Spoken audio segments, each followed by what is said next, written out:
and welcome to a wonderful warm Wednesday. There's an alliteration. Wonderful warm Wednesday here in Africa at Thornybush Private Nature Reserve.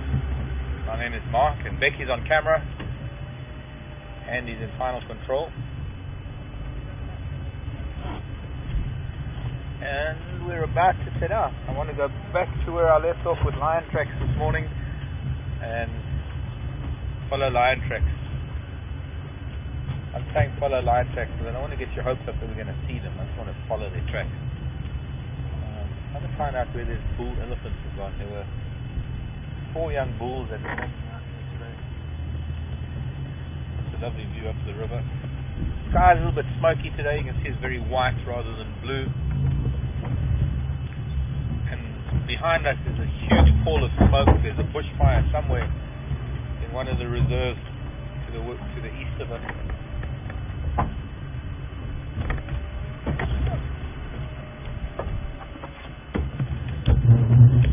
I think I need to come down here and cut a couple of these plants. I don't like cutting, but this tree always delays us. That should do the trick. That's one. There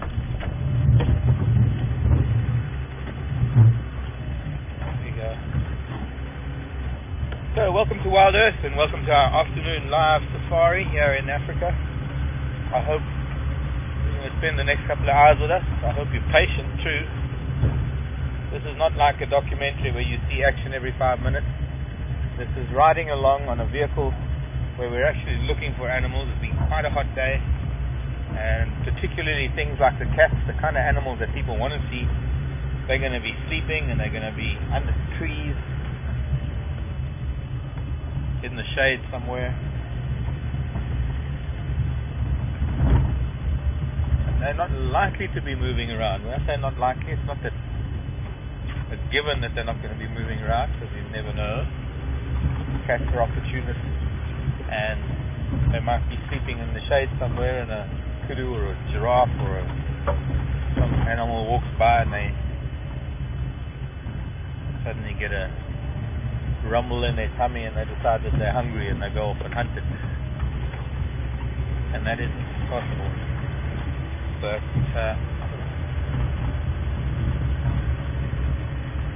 I was on the trail of some cats this morning. It's the first time that we've actually had some lion within this area that we drive, that we've been able to broadcast our signal of late. We're hoping to expand that area, but for the time being, this is our area, and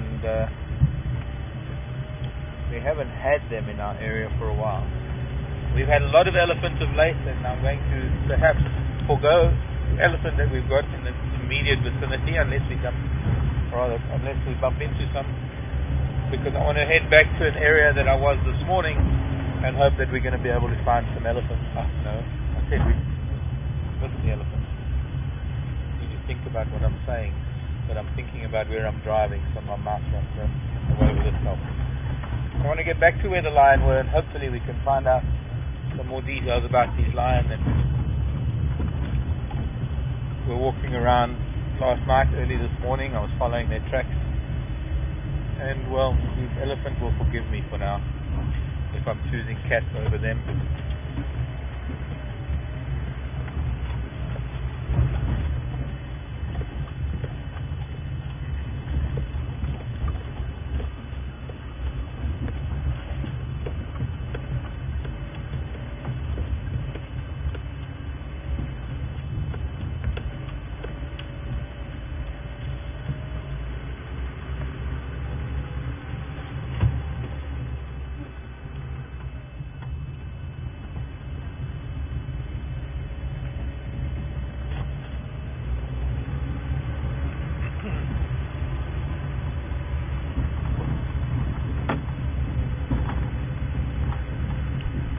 Stations, marketing mobile in the south.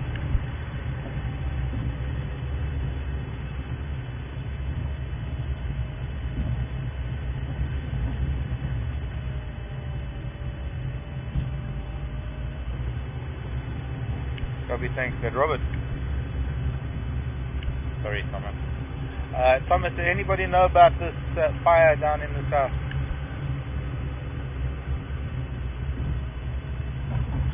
Yeah, Nilungkut.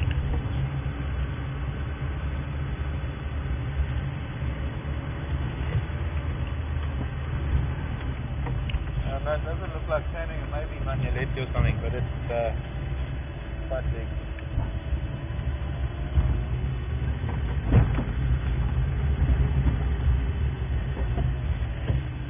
Okay, we had former Dodo and Dlov around Ilkley camp this morning. I also had Ingwe Konzo heading down that old cut line that goes past the water tank at Ilkley camp, and also Ngalam Konzo coming down from, I think it was Waxhill Plan heading south.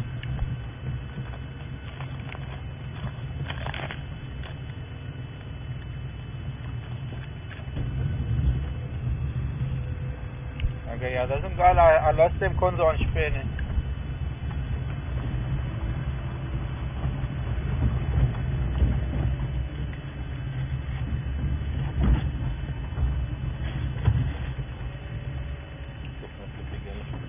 Must be that big bull.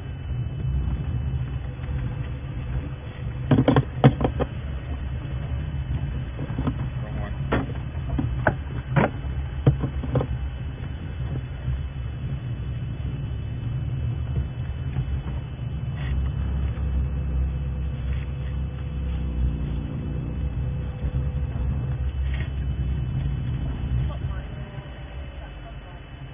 Is that on? Well, then it can only be this one. Probably because it's very tight.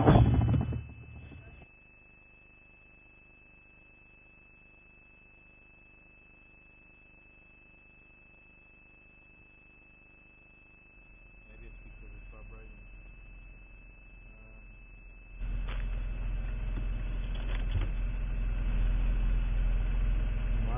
Remind me tomorrow we need to get some more of this black stuff. Yeah. Because we're almost done with it. Anyway, evidently we got some microphone noise and I just want to sort that out. Good old black duct tape. Not going to break it.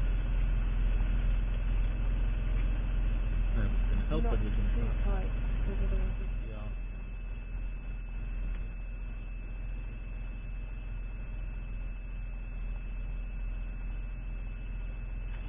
Yeah, that works.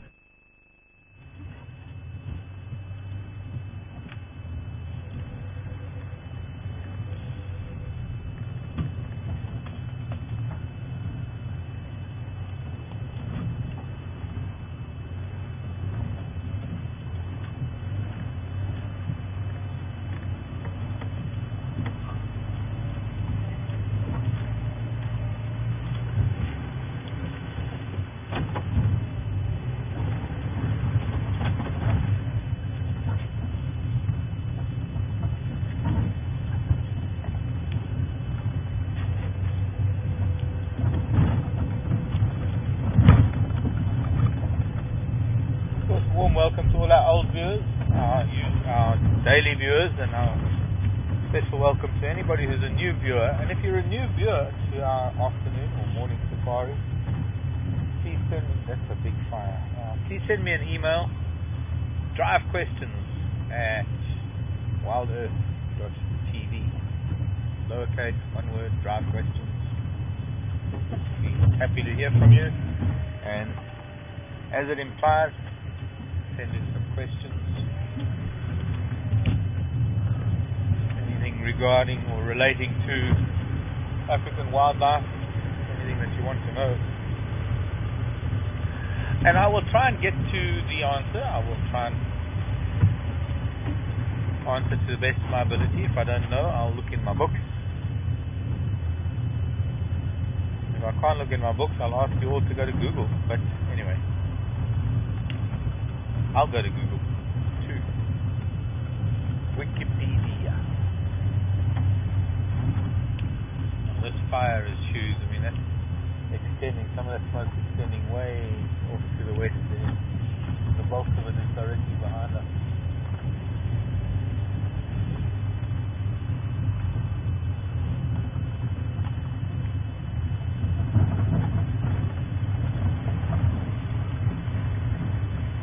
Maybe it's standing. Bad time of the year to have fires. Just going into the dry season.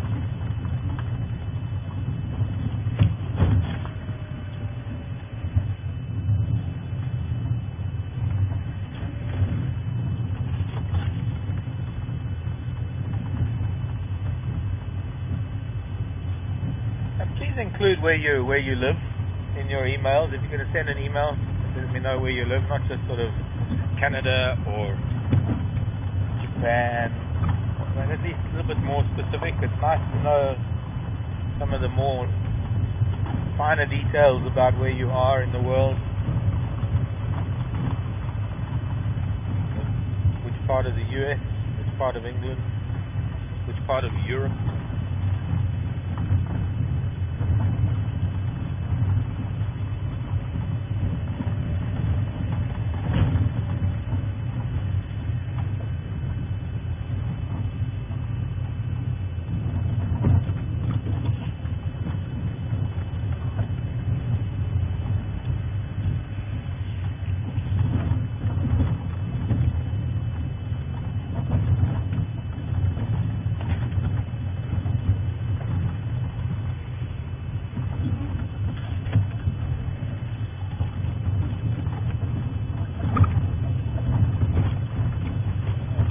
He's 20 kilometers away still. That fire is not as far as 20 kilometers.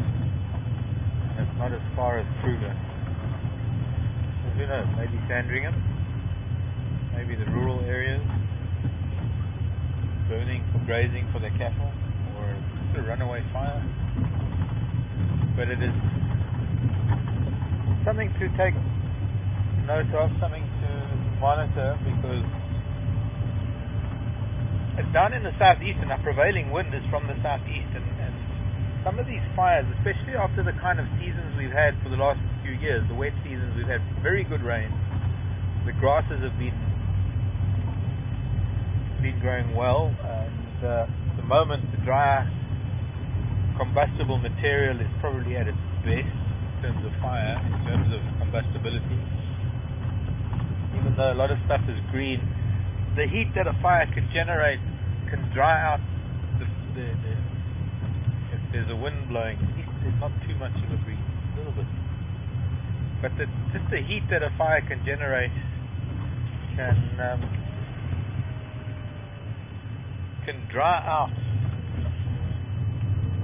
the grasses and the leaves and things a few hundred meters ahead of the fire because of the amount of heat that's generated, and of course because of the wind that blows.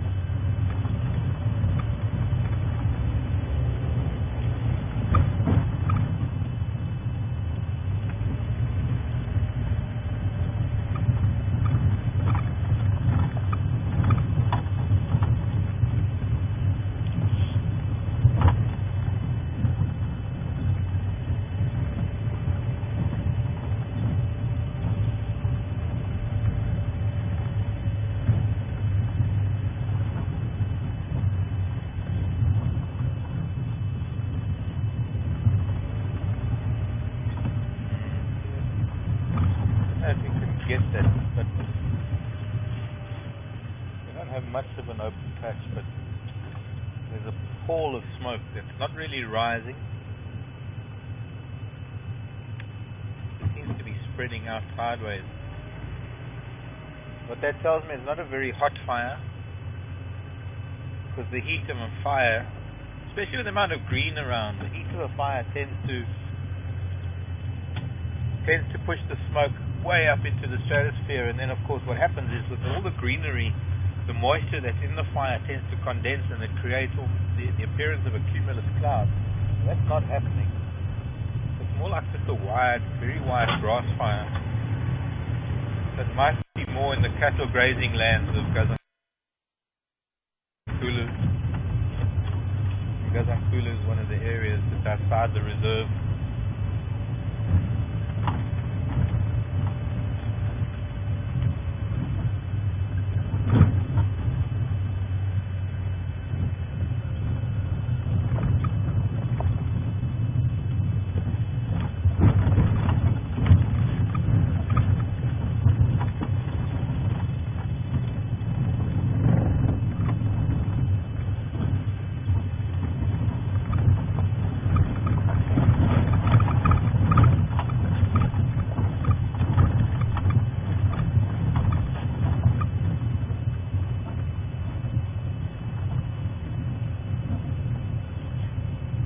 No, something's not right there.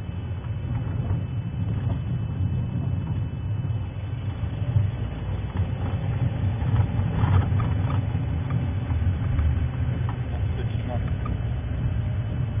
But it's not even charging, so that's unusual.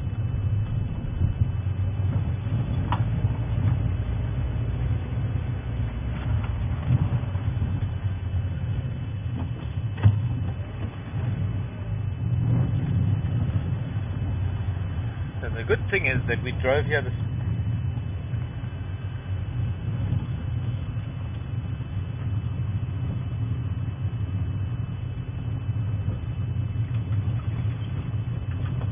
Wow, okay. Well, that means it's in Kruger. Thanks, Lorraine. Gold Coast in Australia. It was a lot further than I thought. Lorraine's saying that the smoke from this fire can even be seen from the Juma waterhole cam, which means they're seeing it 50 odd kilometers south of us. 35 odd miles, 35, 40 miles south of us. That smoke is being picked up in the east. Must be in Kruger then. It can only be in Kruger. I was here this morning on this road, and there are a few tracks on top of mine.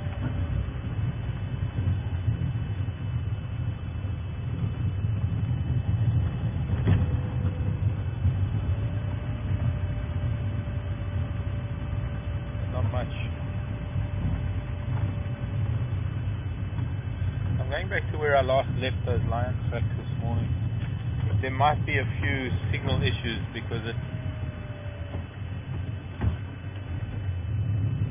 it is off to the west a little bit, but it's mostly a rise, it's mostly a high ground that should give us good signal.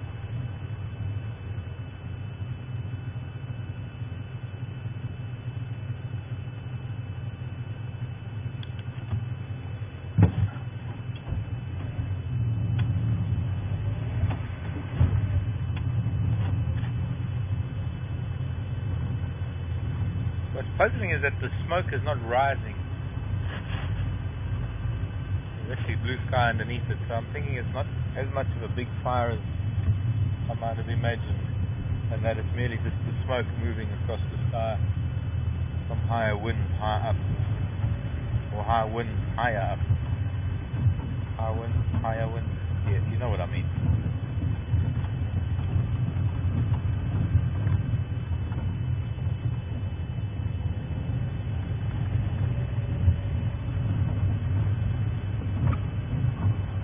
Clearly nothing that we have to worry about for now.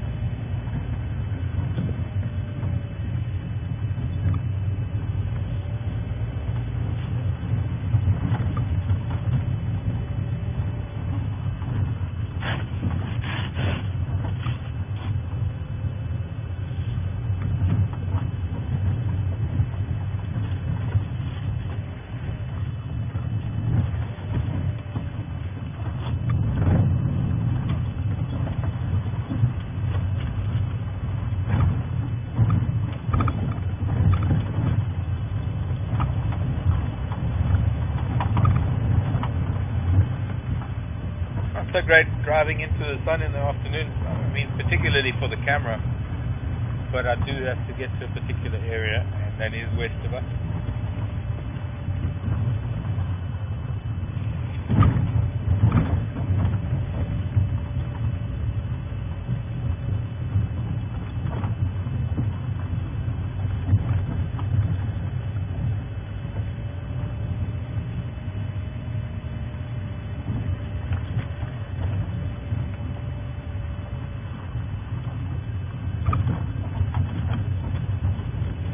actually Lorraine.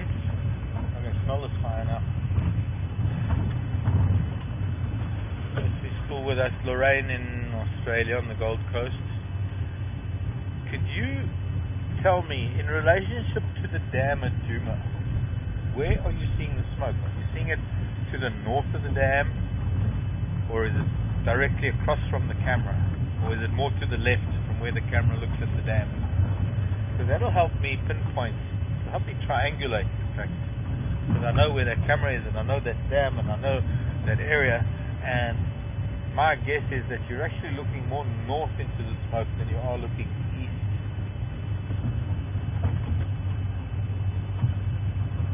But the whole world is full of smoke at the moment because it's that time of the year. We can barely see the mountains in the west. It is going to make for quite a pretty sunset. It's going to make for a really red sunset. But I can smell it.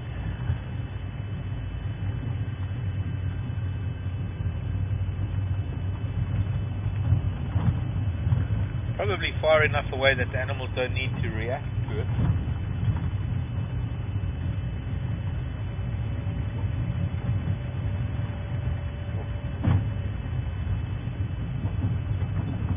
Funny how from different positions it either looks not as bad as it is or it looks worse. From this high ground looking back it looks worse than it is. And it's filling then our entire immediate world with smoke, even down into Kazankulu and into the rural area just south of us, all the way to the west to the mountains.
Get a tickle in my throat from the smoke.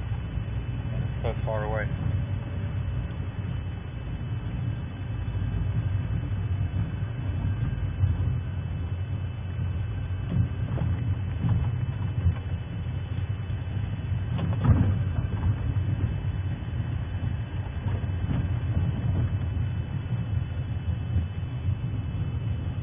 Oh, Ellen.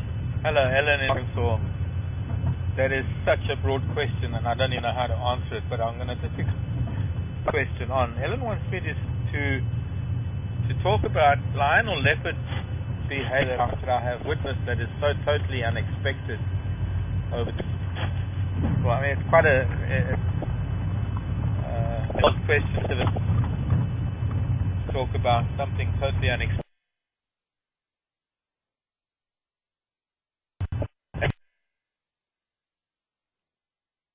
Animals for the better part of the last 30 years.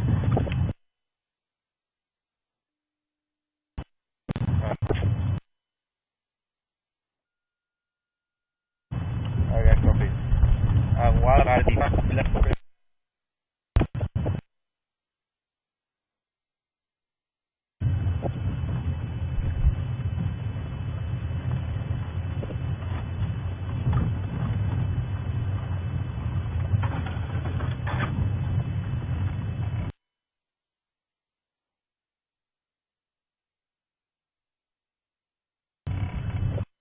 We do have slight signal issues here.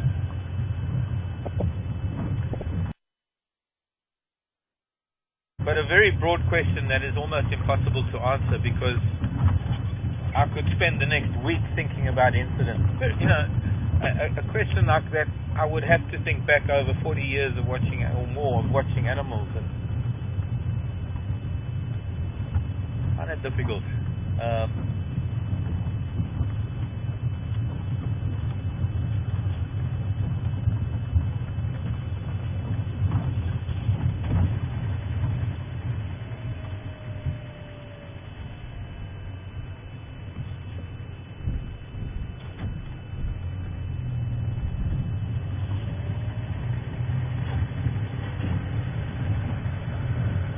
Thanks, Lorraine.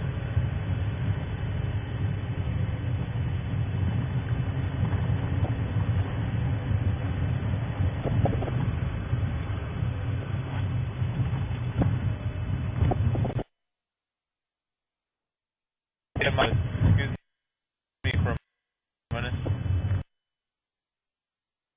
The guy's walking, coming out on.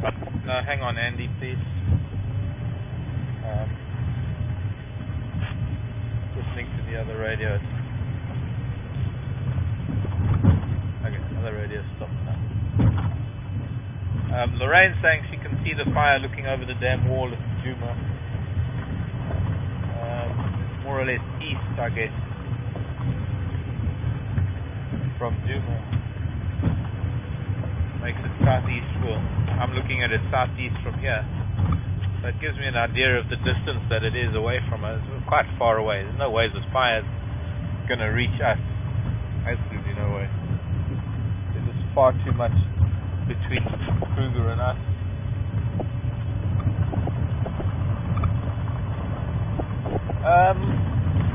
But getting back to the question of strange leopard or lion behavior,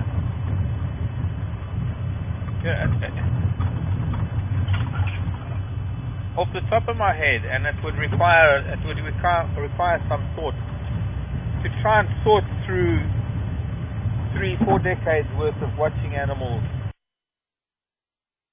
and think of things.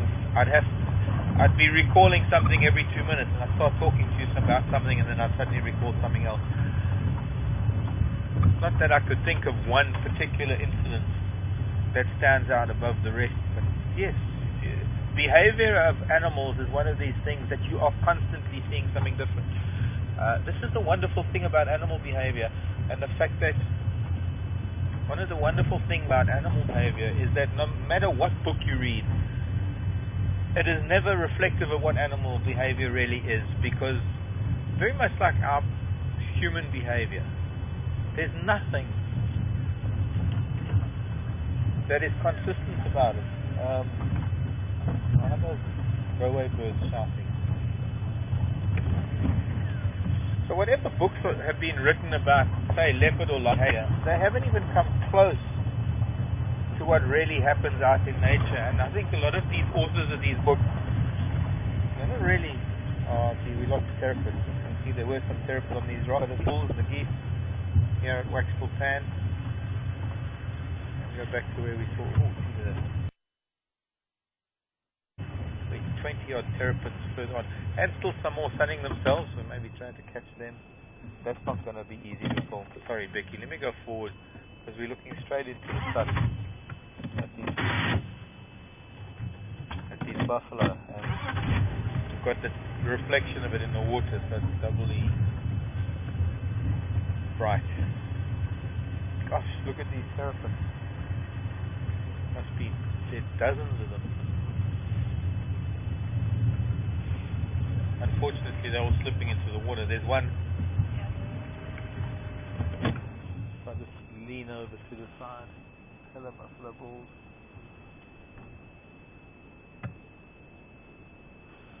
I don't know if I can see which species it is from here, but I can try.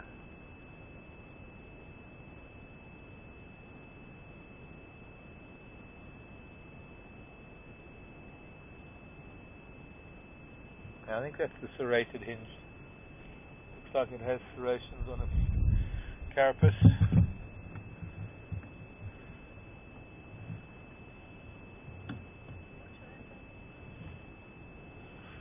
Sorry, I'm going to get the ones in the water. 1, 2, 3.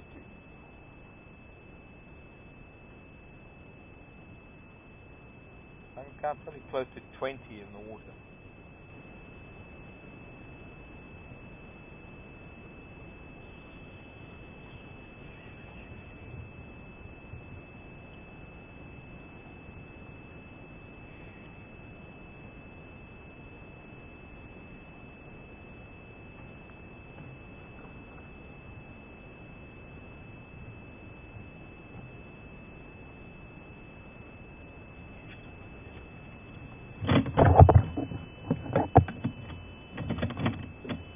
actually got ash falling out of the sky. The prevailing wind is bringing debris from that fire towards us. Speaking of the fire, Vivian in Chicago was asking, will the smell of the fire impact on animals and predator prey? You're not even going in the water, Therapist. So now you are. Sorry to get you all in the water. I'll leave you be now. Gonna see if we can just turn around and see these buffalo. No, the fire is so far away, Vivian, that the smell of the fire is not going to impact on anything. It's a completely different matter when the fire is really close and animals are not really interested in hunting or being safe because the fire is imminent and they have to react to the fire in a different manner entirely. But right now, the fire is... I switched it off. My phone's off.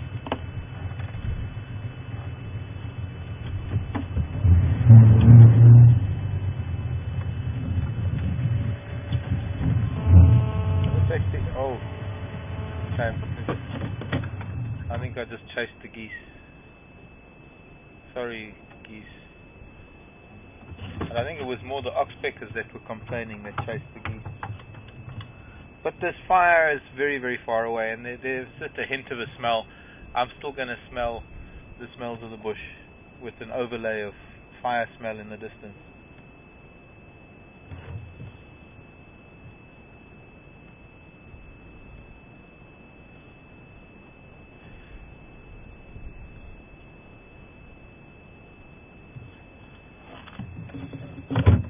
Copy, yeah, we dealt with it.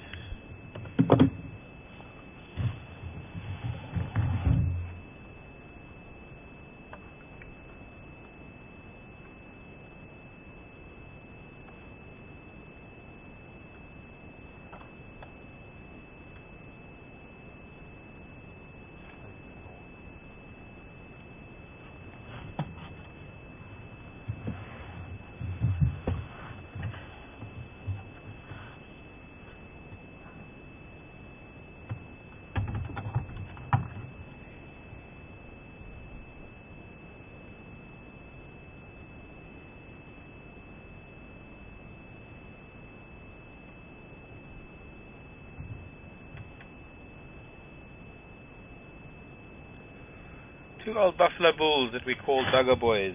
Two old bulls that have left the herd, and they... Oh, I love that posture when they stretch. Did you get that? It's so incredible. It shows off their muscles. He's obviously been lying there all day. And these are possibly even the same two bulls. I must sort of try and find some identifying feature about them. Maybe a scar or a curve of the horn or something. Because they might be the same couple of bulls that we see at Lungwan Dam. This is a dam called Waxbull Pan.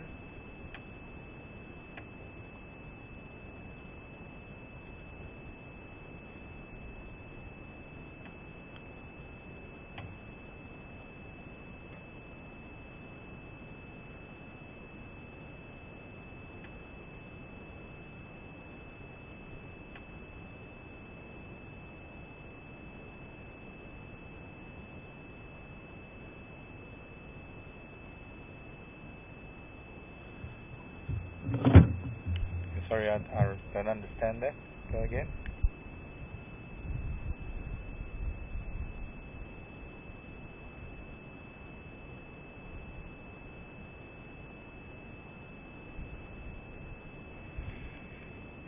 Still not quite.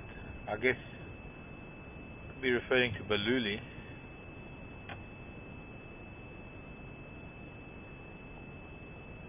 Question from Australia. I'm not too sure who this is in Australia. Watched the safari drive and has been to Timbavati and possibly been to Baluli. Baluli is another private reserve north of Timbavati associated with the Olifants Private Nature Reserve. It's all part of the same complex that's part of the Western private reserves that are incorporated into Kruger. But I think the question is about leopard habitat and what is better. I think the densest leopard population is down in the Sabi Sand, but up in Timbavati, we've still got, because I live there and I know the leopards up there, so we've still got some fantastic leopards up in the Timbavati. I haven't been to Bululi, so I'm not too sure about Bululi. There's a lot of ash falling, and it's almost like volcanic ash coming down. It's raining ash.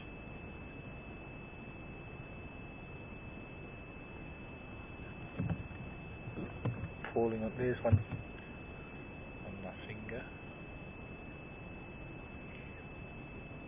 This is strange. I've seen many fires in the bush, but this is strange.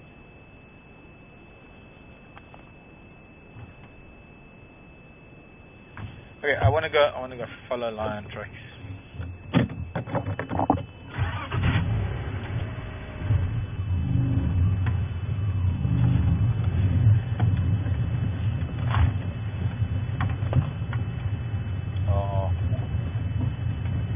Damaged the hornbill seesaw. You get a smile out of you for that. I said I damaged the seesaw of the hornbill. Had a hornbill land on that piece of wood and it was like a seesaw, and well, it's no longer going to be able to see and it's no longer be able to soar because it's now flat. Unintentional, just turning around. I don't know. I'm starting to think I don't know. This fire is something else. Right, what have we got? Nothing yet. Yeah, this is where they've picked up their track. And we're going to drive south down this road. Chipene. Chipene means, oh, ash in my eye.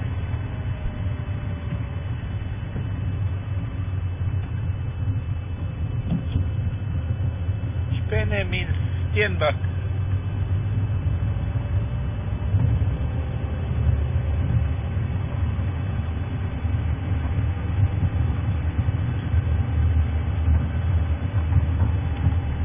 It means this ash is floating over 10. No, this is not as far as Kruger. I don't know how you're seeing it from Djuma.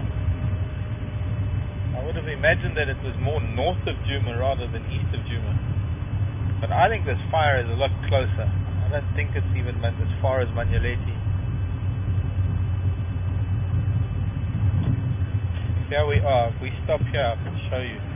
That's the bulk of the fire, the darkest part of it. I mean, it's still far. It's got to be at least 30 kilometers away, because my horizon right now is at least 20 odd or more.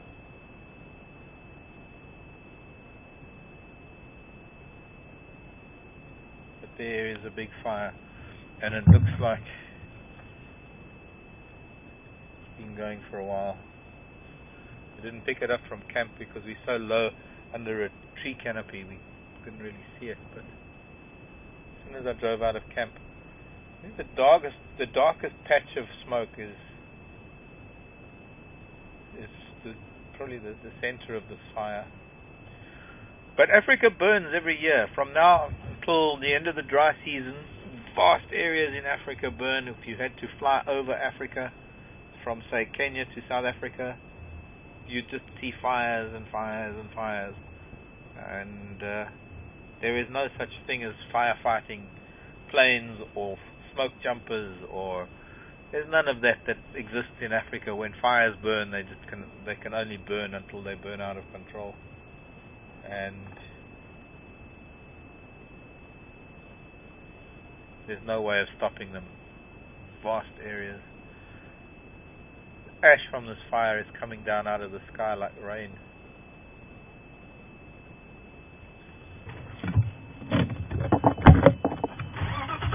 And we'll monitor it. And I guess by tonight we'll start seeing an orange glow in that smoke.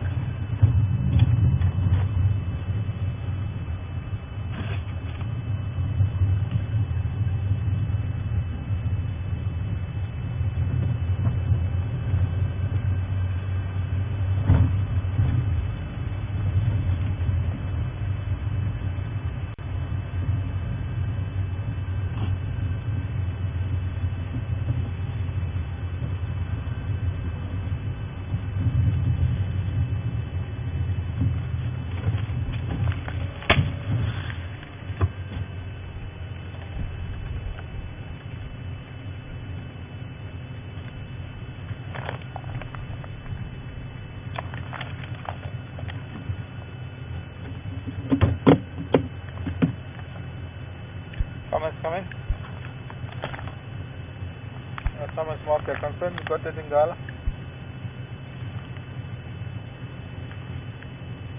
Okay, copy.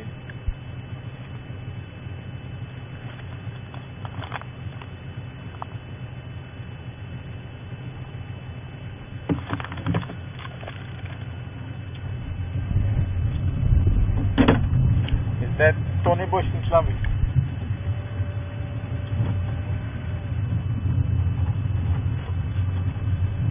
Okay, copy, thanks.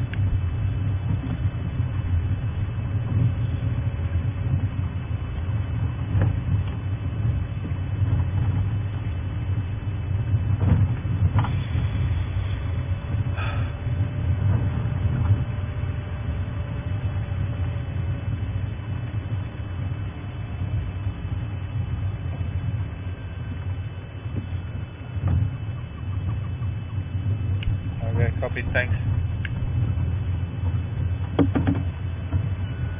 Ouch, my ear.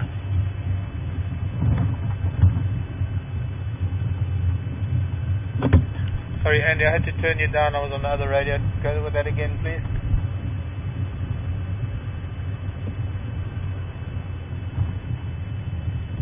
And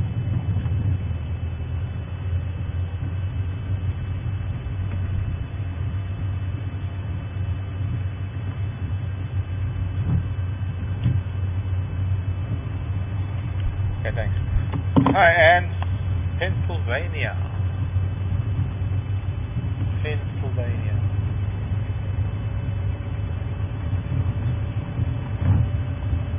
Where? Like Philadelphia or something.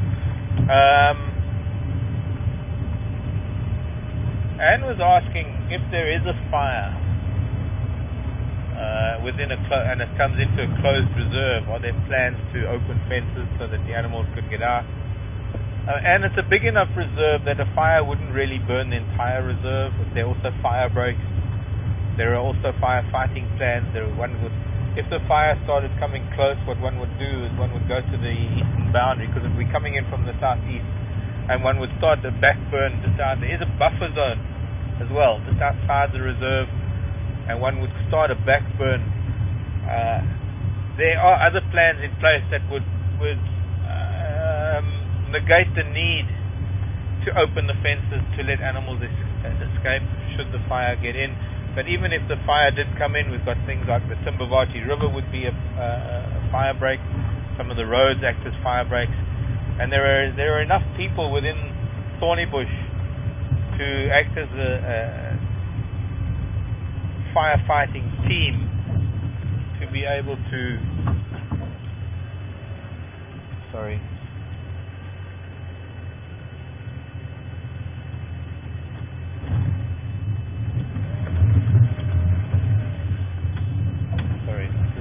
When the radio comes through, I need to listen to it, so I might just stop talking for a minute.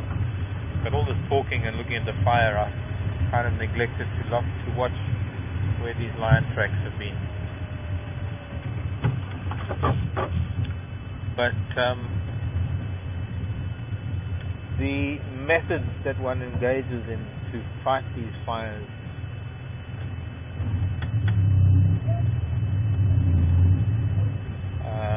means that the whole reserve would be very unusual for an entire reserve like Thornybush to burn at once.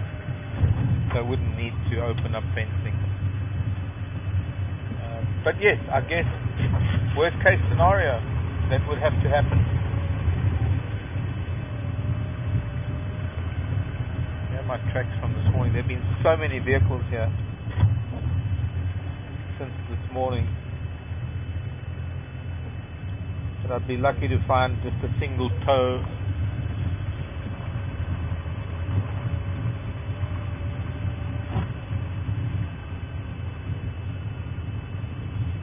Just picked up news from one of the guys that there is a lioness heading down this way.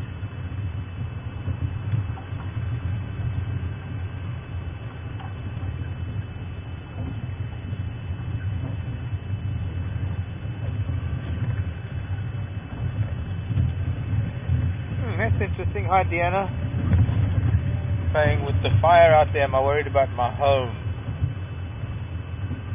Deanna in Michigan. Thanks for your concern, Deanna. But no, I'm not concerned about my home because this is so far south. I don't think this fire will get that far north. There's just far too much between here and my home up in the top of the Timbavati. So no, I can't say that I'm too worried about my home. I'm more worried about the fire getting into Manyaleti or just any wildlife area. This is not a controlled burn. This is clearly a runaway fire because it's not a time of the year that any sane person would do a controlled burn. With the warm air that we have, with a slight breeze, this is going to be a very hot fire, and just the wrong. Everything's wrong about it. You know, we use fire as a tool. Fire is it can be, not is, but it can be a very important management tool when it comes to modifying the habitat for its maximum yield as far as animals are concerned, and especially in places where it is enclosed. Humans have prevented fires from burning for too long. We know all too well from experiences in the rest of the world, places like California and some of those forests out in the west coast, where the moribund material and the dry material accumulates because fires have been prevented from burning for so many years that when a fire does go through there, the amount of combustible material is so much that it becomes impossible to control the fire, and it threatens homes and buildings and lives and stock and animals. So one has to some degree use fire as a tool. Fire is a natural part of the environment, it's part of an ecosystem. Any ecosystem has evolved to manage with fire.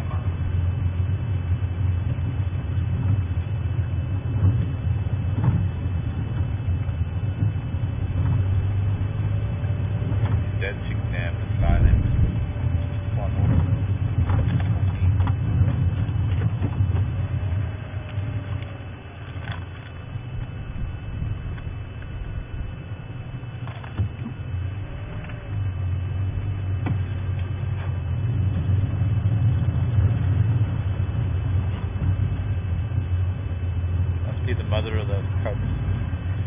I don't know where these other cubs have gone. There's been far too many vehicles here.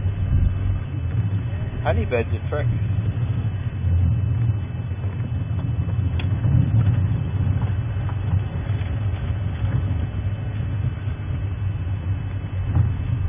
I remember seeing this jackalberry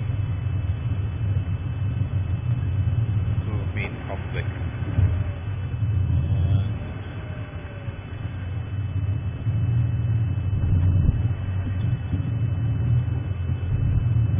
Yeah, here they are. They went off here. I finally found where they left the road. This is the exact spot that they left the road, and they went in here somewhere. I would love to be able to take a ride in there to see. I'm going to take a piece of terminalia. Excuse me a second.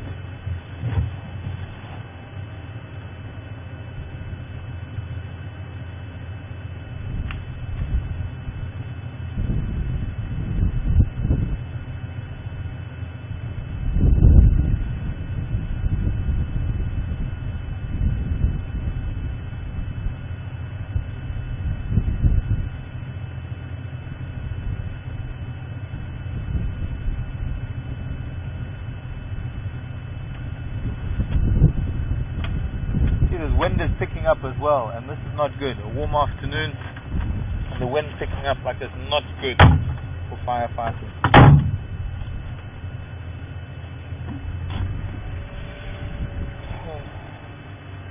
Trials and tribulations of living in wildlife areas.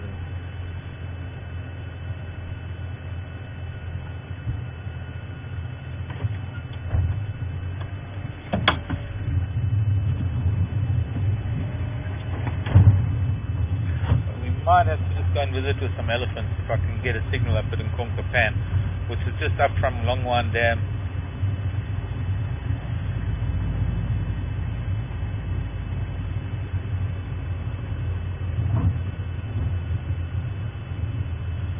Miss Chris in the US, wanting to know roughly how many animals there are. It's impossible to know. I haven't the faintest idea.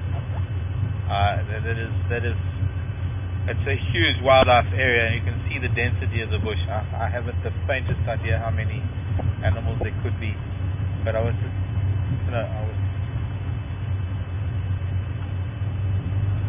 talking about something else. Thomas, come in. Oh, that's right, the elephant. Okay, Thomas, I've got Zingala and Konzo leaving the road sort of in a southwesterly direction off of Shipene, south of Waxel Pan. I can't follow the Mkonzo off-road, so I'm going to try and head around to a little bit more west. I don't know. I've left the Terminalia branch in the road. I don't know if you want to follow up on that.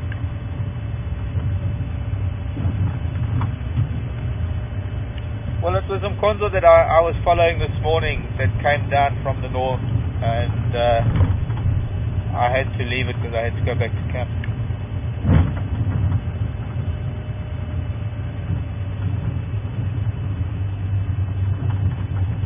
Well, I'm sure this is the same Ngala that came down from Dingaan's Road. It's got to be the same Ngala that have gone further south now. They came past Waxel Pan, down Shipene.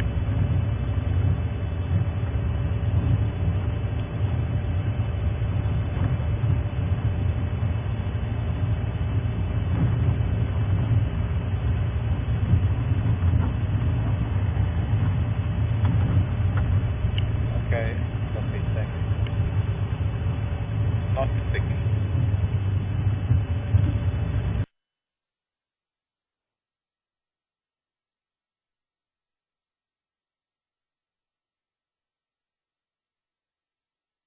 Okay, I'm going to go off this side and see if we can just clearly not. Thomas can't come and help me, he's busy with something else. So we'll just fly solo today.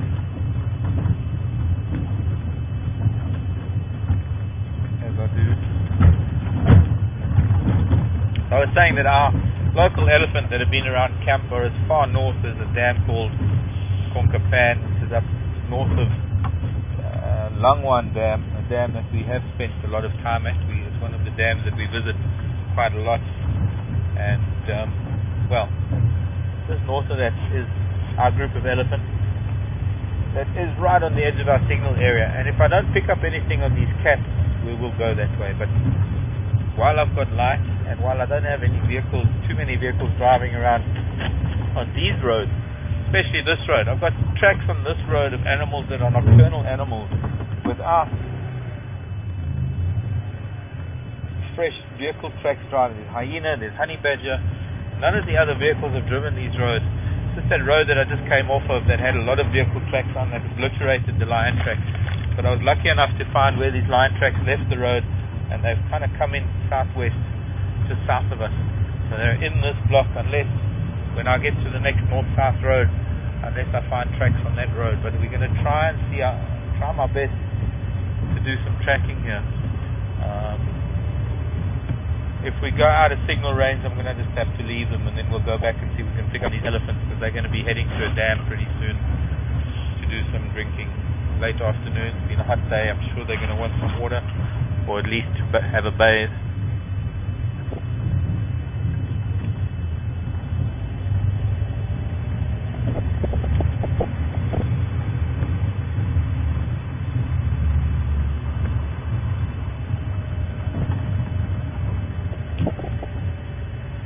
There is also a drainage line, which is where these lions might have headed into. Hyena track.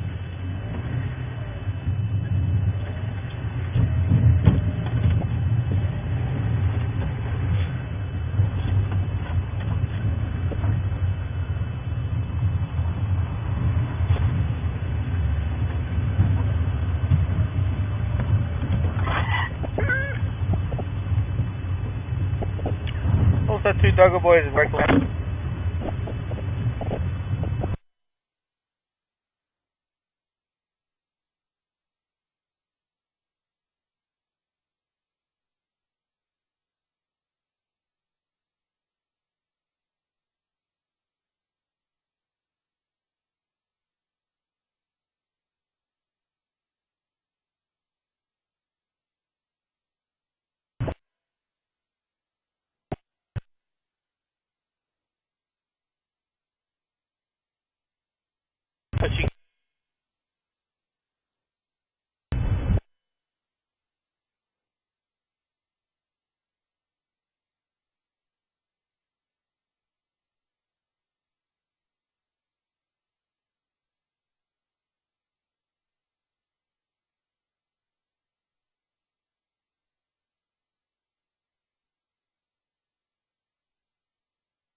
scarab running around.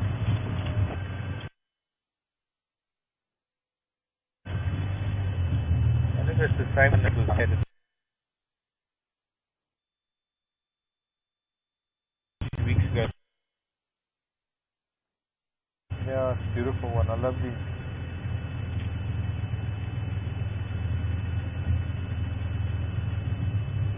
Good luck, Charm.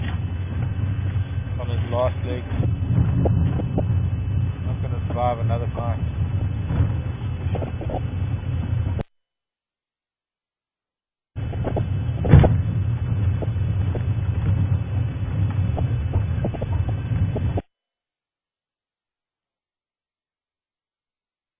Okay, you got to be here somewhere.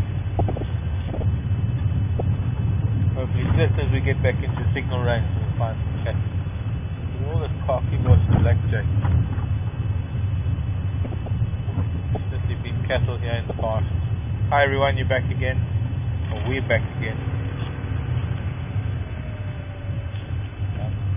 I was expecting to find these cats any minute.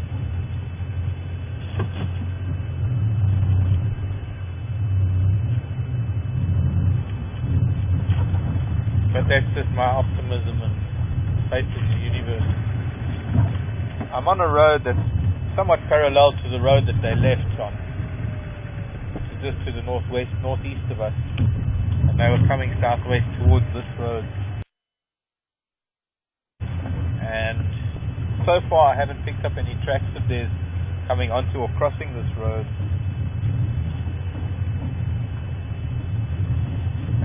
That'll determine whether they're still in that piece of bush, whether they've come across into this one. That'll make it more difficult if it's on the right.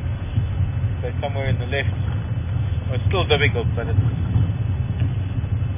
narrow things down. Unfortunately, there's not much I can do. I can maybe take a chance, get into trouble, take a walk. Go outside.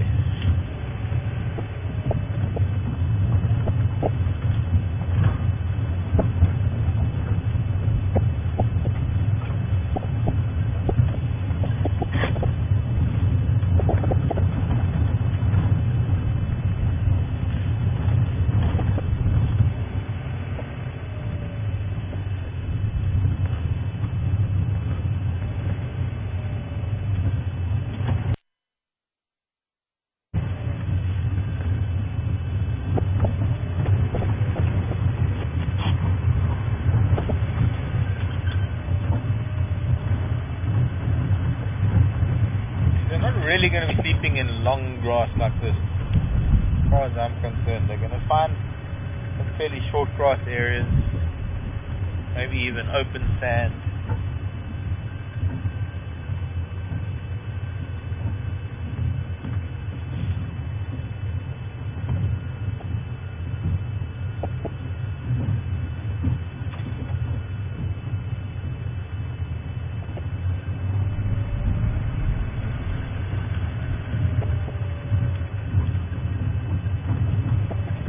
Track.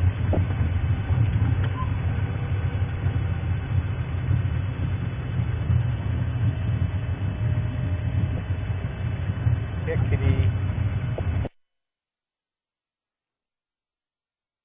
Matty. Got some nice yama for you.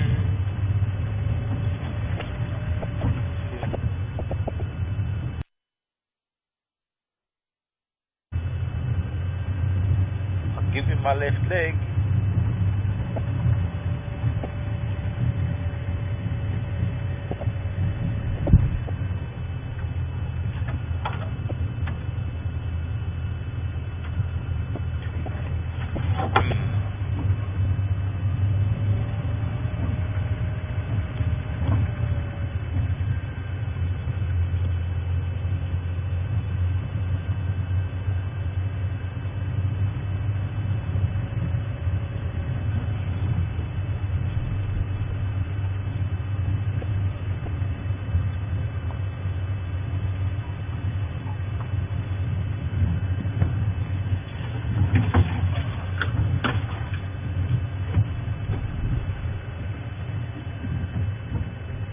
Okay.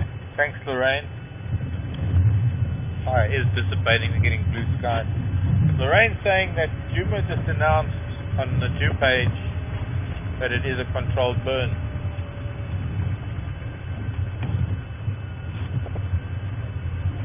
Okay. Who on earth burns at this time of year in an afternoon with the wind is beyond me. So who am I to argue? I don't know anything. Madness. I guess it's in Kruger then, no doubt. Yep. Or is it Sabi Sand? I don't know. It's far enough away that I don't have to worry about it. It is sort of spreading out. This wind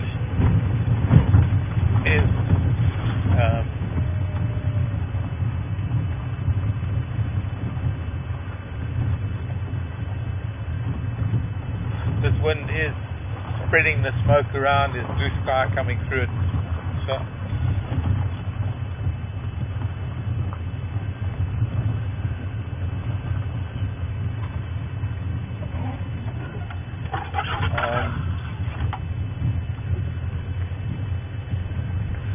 I guess I could have come to that deduction myself now that I'm getting a good view of things down south to the southeast. That the intensity of the fire is diminished because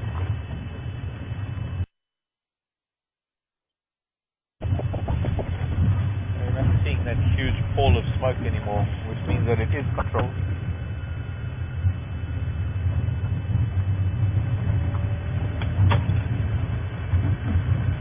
And it means that it's out.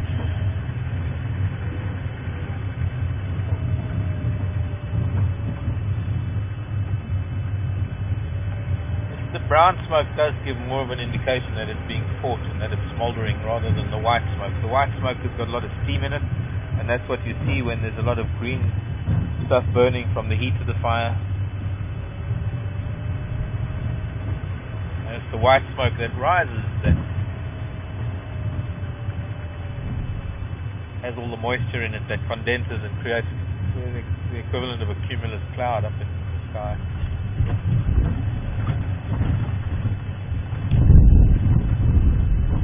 Well, I know where these cats have not gone.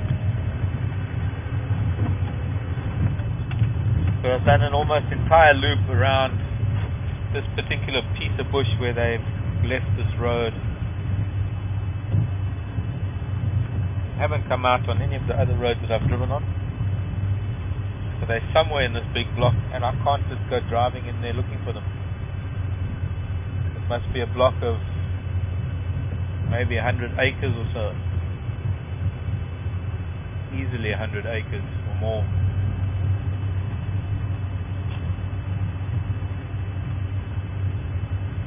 And it's quite dense. So to go in there and look for them is like looking for a needle in a haystack. I've just come across my own tire tracks where I turned around earlier. And very soon we're going to come across branch of Terminalia that I left in the road.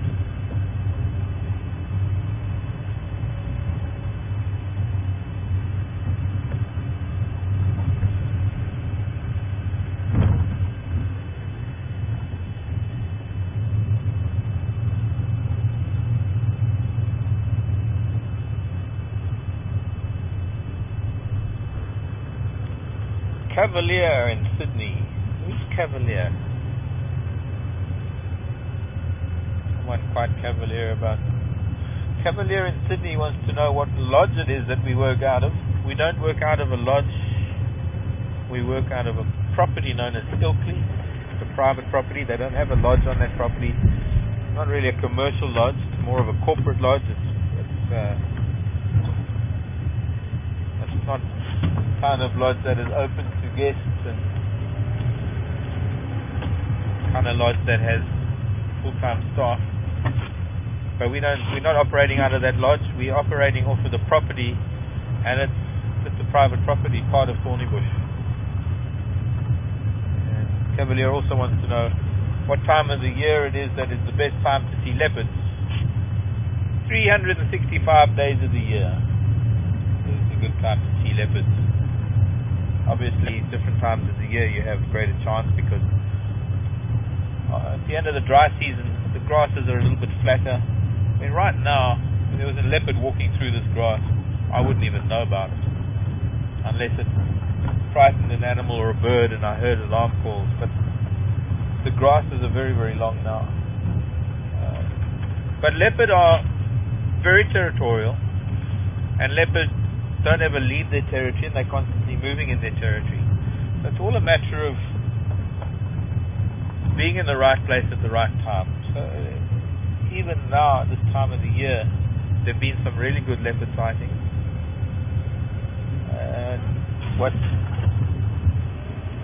Oh, got a raptor up there.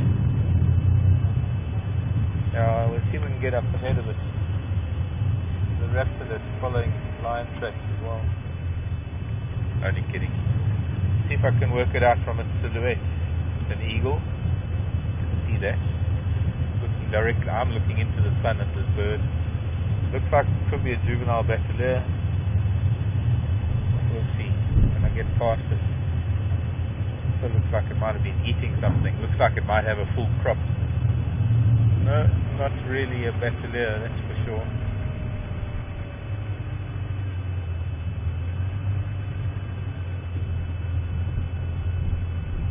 Not the best light on it.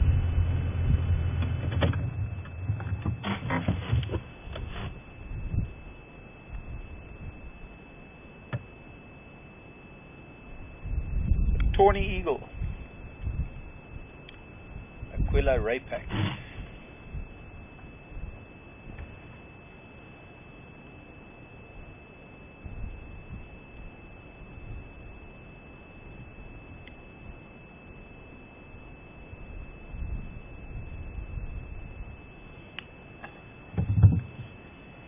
He says guessing. With a sear that comes down.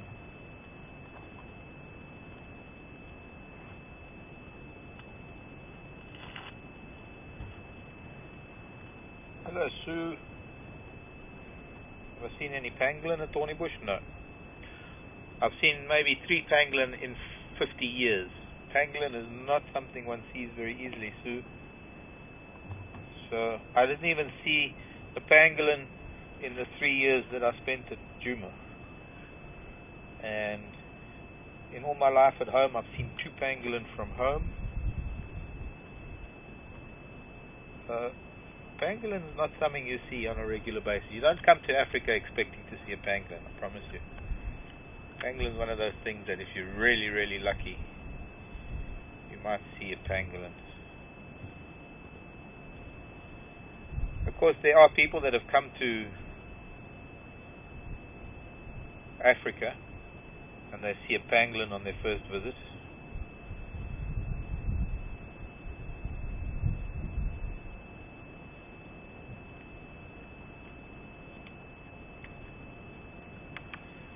But it's like the people that come to Africa and they see wild dog on their first visit. And they think that it's, you see wild dog every day. I met people landing on an airstrip.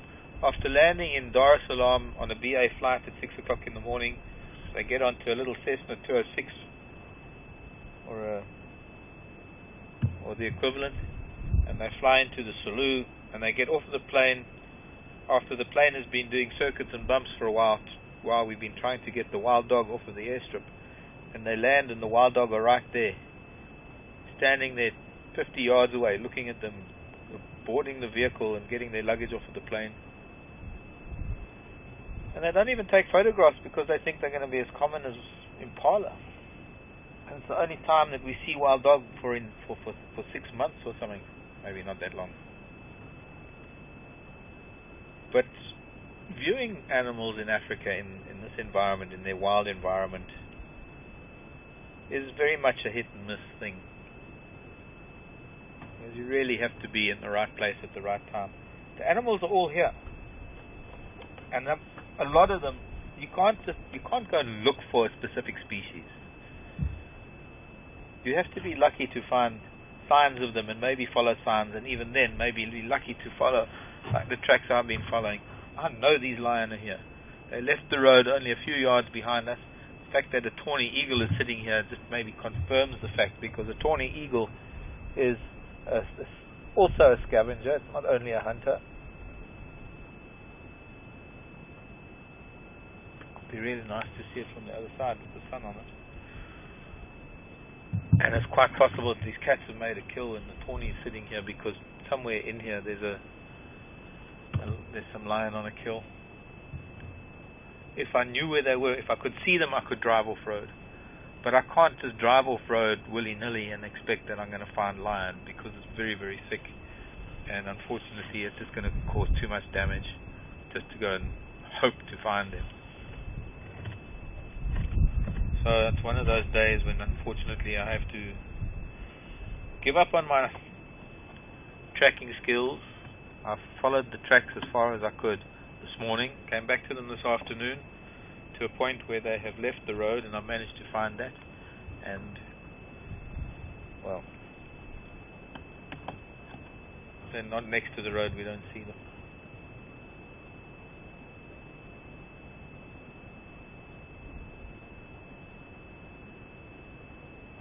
We can go forward and get a bit more light on it, except the branch will probably be in the way. Okay.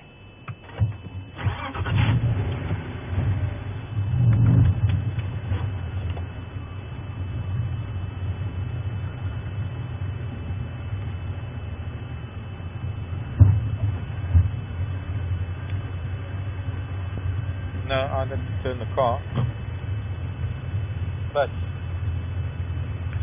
there's just might be too much vegetation in the way. Not going to be a great view from here. Many branches.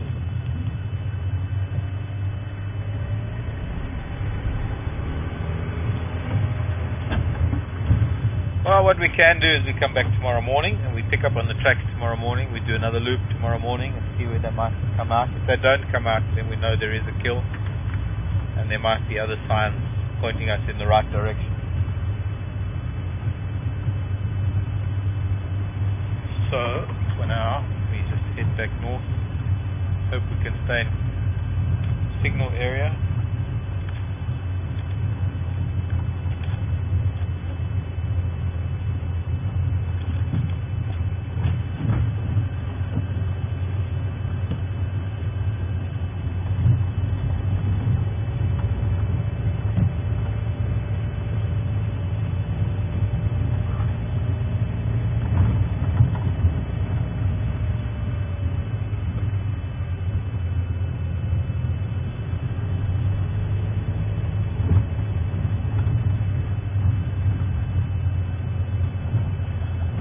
That these cats are close enough to this dam that I have a feeling that they might come back to this waxpool pan to drink later, unless there's another one closer to them. There's a few smaller pans that have dried up, but they're going to want to have a bigger pan to drink from, or dam.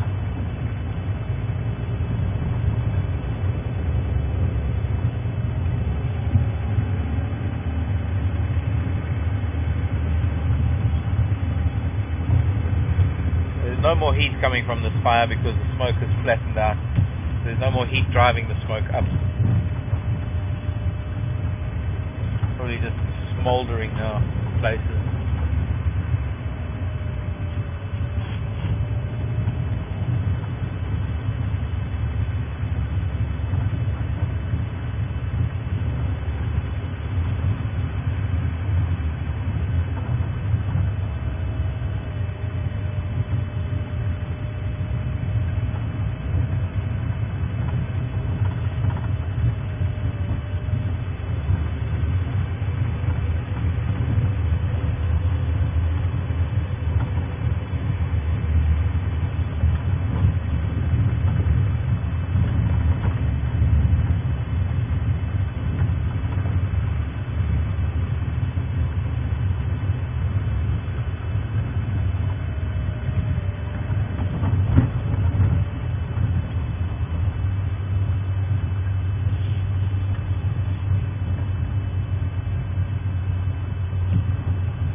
Again, you might lose us for a bit while I go through this dip.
out of radio range, so I'm not hearing you properly at home.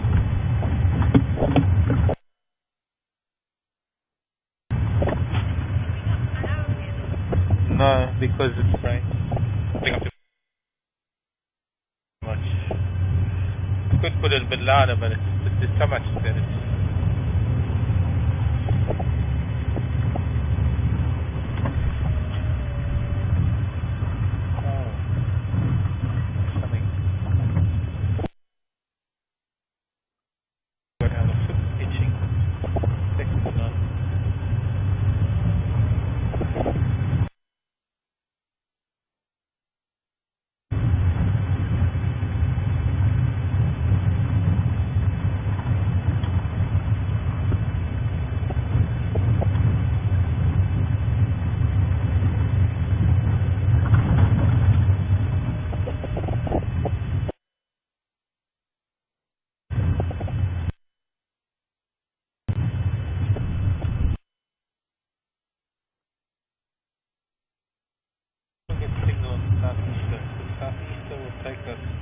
I know that I get unlocked up there.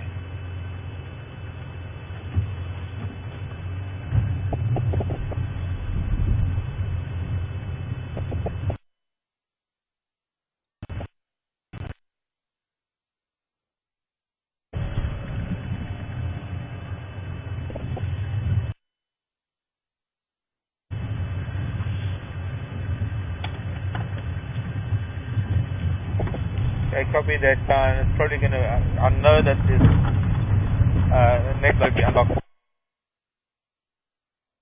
That's a dip, but if I'm going to get to these elephants, go through the section.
Station was in low.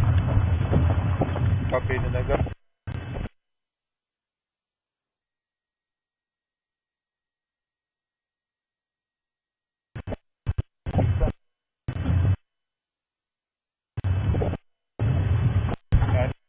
The people loop around coming from the north.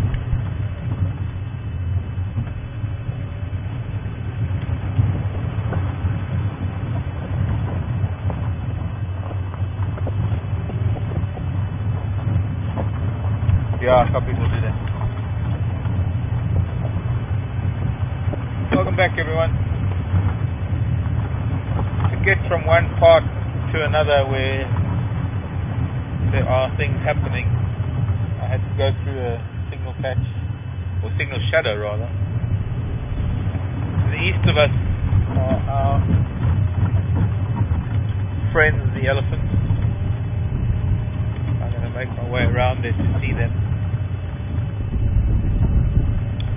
But there are some vehicles viewing them at the moment, so I'm going to take it slow until we get there, give them a chance to view them.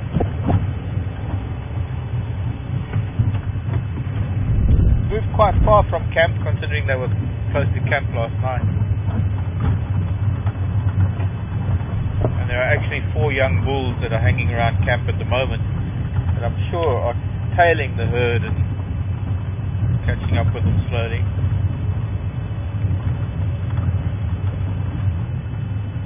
Bachelor group of independent bulls.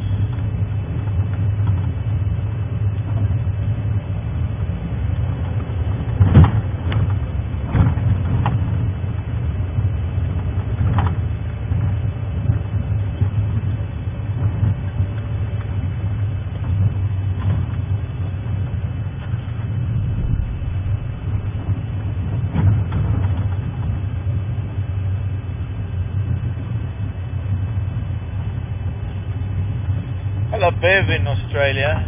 Gosh, Bev, you're going back a few years. A few years ago, I found an orchid that had been broken off of a tree by an elephant. A very young orchid. And I think it had dried out too much because I am proud of my green fingers, but no, Bev, my green fingers didn't do their magic. And the orchid didn't survive as much as I wanted it to.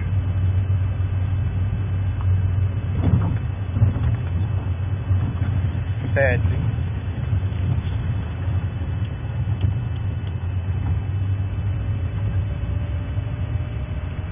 That was some time ago.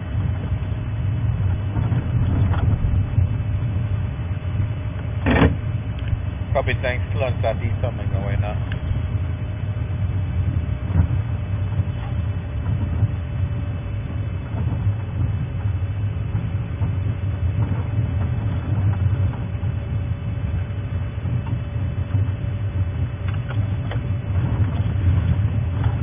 Elephant and sunset. Favorite time of the day.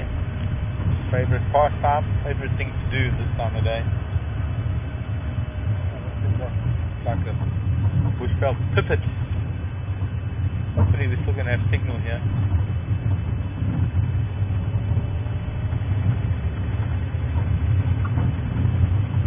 I think so. Yeah, but I've got marked on my map actually. 22 to 25 around here. And then it drops.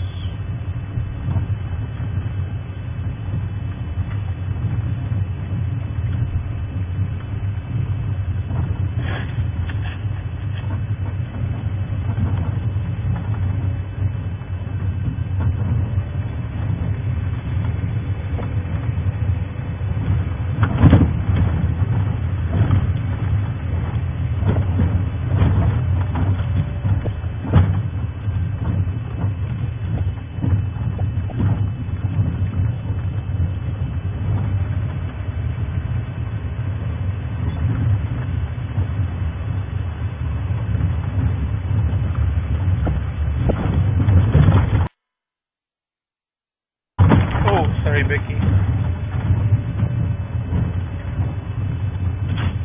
Bumps in the road. Becky's doing the rodeo at the back.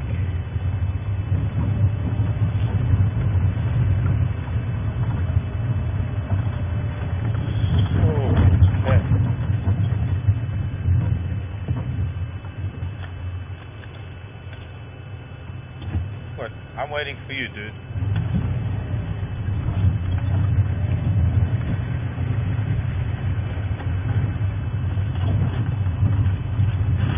Now you're going to where I'm going, and I'm on first standby, wherever you are.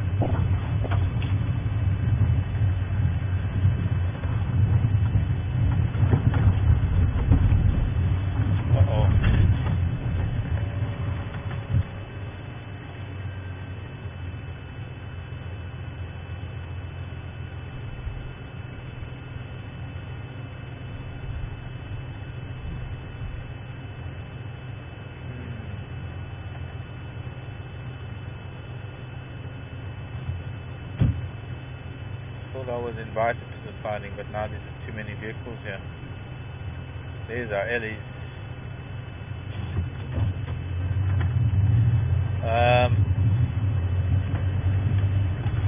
Hello James. The camp that I'm talking about is a permanent camp, and it is permanent structure, beautiful building. It's a lodge. It's called the River Lodge at Ilkley. Please excuse me, I'm going to need to speak to someone shortly. Hi Craig.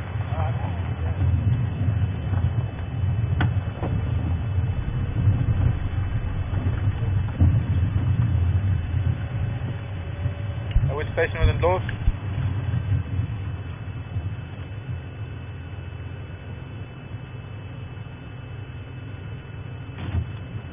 Okay, copy. Only one on board there. Thanks, Craig.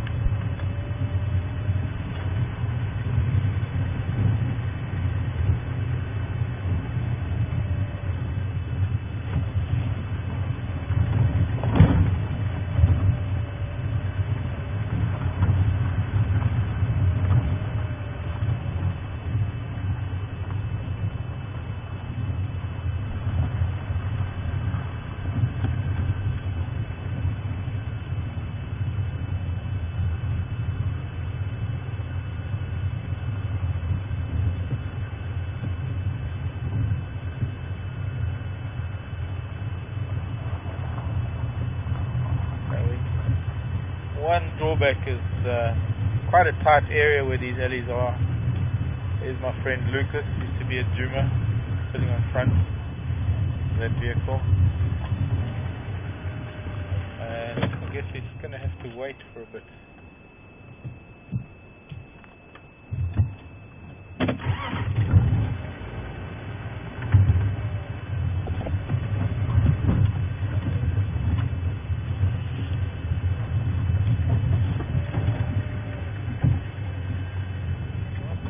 Fine, and you?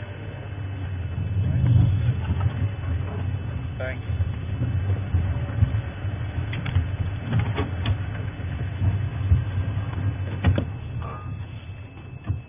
Hello, baby child. Yeah, I love you too.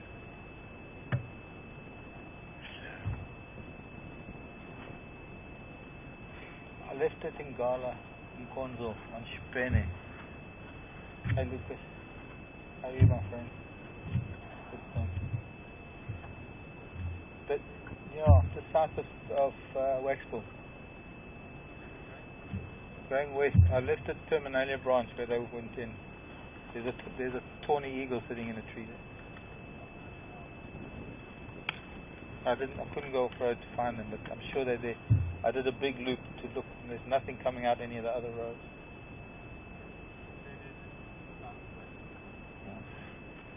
And they were all over the place, but I reckon that's where they've ended up.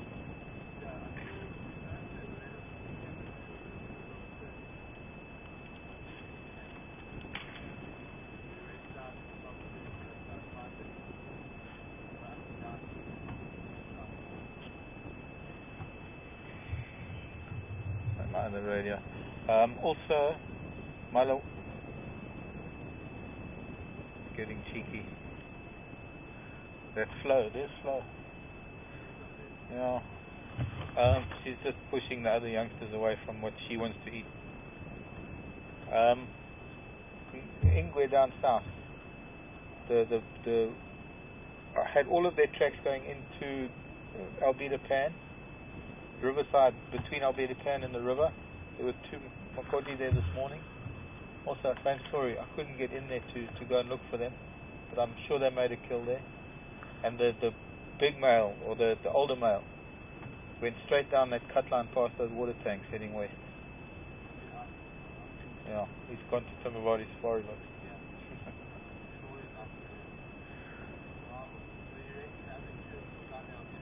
Yeah. I haven't seen. I did tracks today. There's nothing there. They go in. Yes, they went into that pan, and that's it. And the baboon, them Fanny didn't go back to their tree there last night.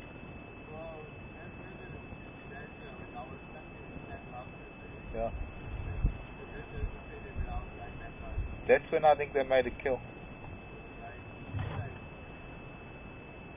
Sorry everyone, I'm talking a lot, but just catching up on things.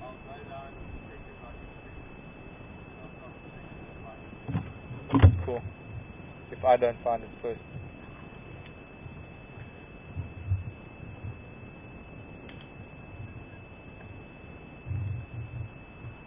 Sorry, Andy was busy talking. I missed that last transmission.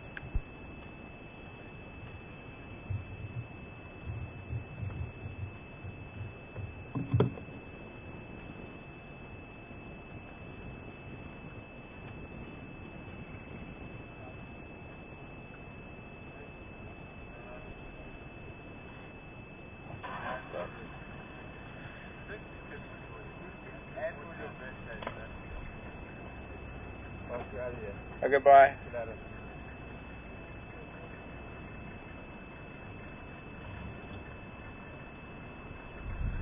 Flo's got a very interesting groove on her tusk, on her left tusk. Obviously her left tusk is her main tusk.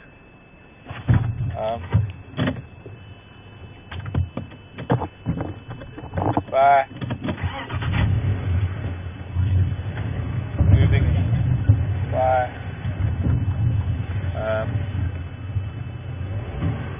Not going to follow Flo right now. We're going to be with old tuskless girl who we were with yesterday. They're so far from where they were yesterday. But we've got these two. They're finding something very tasty down there. That youngster's digging in there, trying to find something. She even bent down earlier because she couldn't pull it with her trunk. So she actually bent down and bit it with her mouth and pulled it out with her mouth. So there's something very tasty that's growing inside there. I can see the one plant is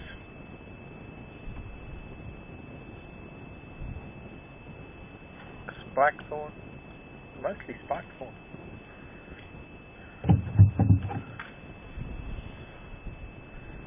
Lovely old no tusk lady. So just chatting to one of the guys from one of the other lodges in a Land Cruiser that I had to pull out of the river with a Land Rover. I don't think I mentioned this, did I? Just in case you didn't hear it, there was a Land Cruiser stuck in the river that I pulled out with a Land Rover. Half the size of the Land Cruiser.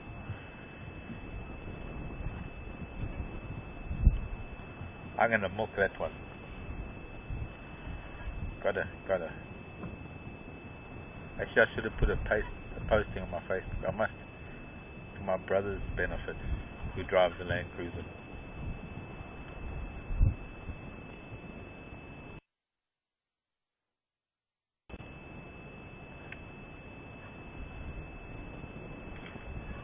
I was just talking to Hannes there about things.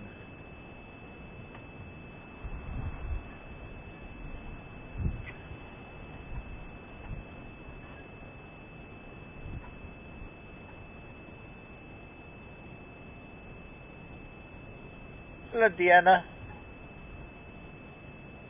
Deanna in Michigan. Wanting to know if I've ever, at home, I'm talking about at home, not here in Thornybush. Wondering if I ever go on foot to the alleys at home. Yes, all the time.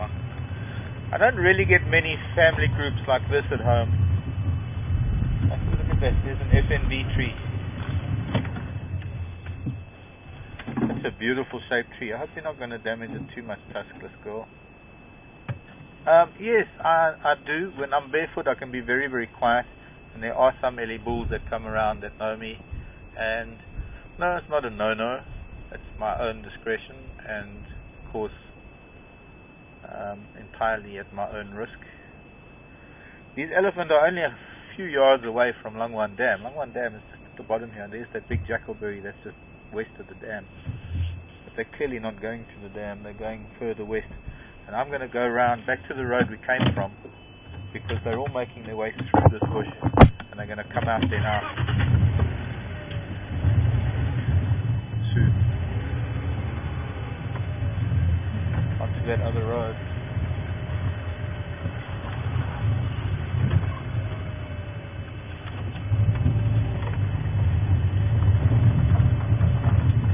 If not already.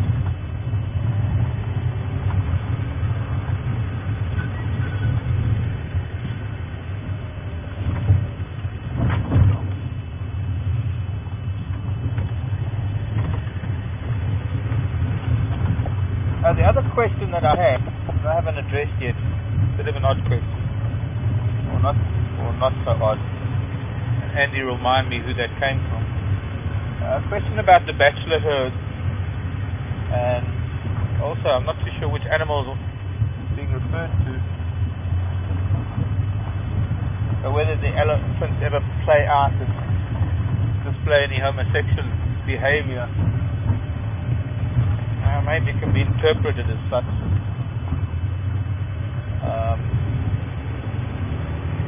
Give in to their urges.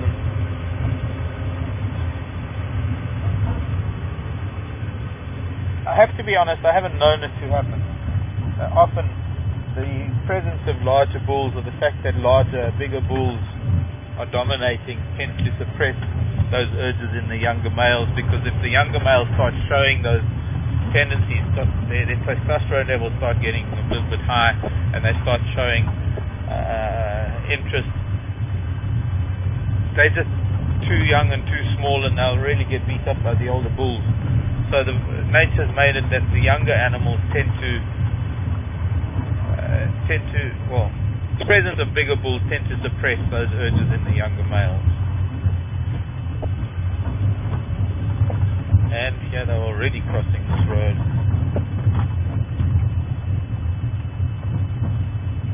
Some midlobe now crossing southeast heading west. There's the little one that's missing a little bit of trunk. There was an elephant a few years ago that was missing tip of a trunk. I called it Fupi. I think we can call this one Fupi. M-F-U-P-I. Fupi. Fupi means short.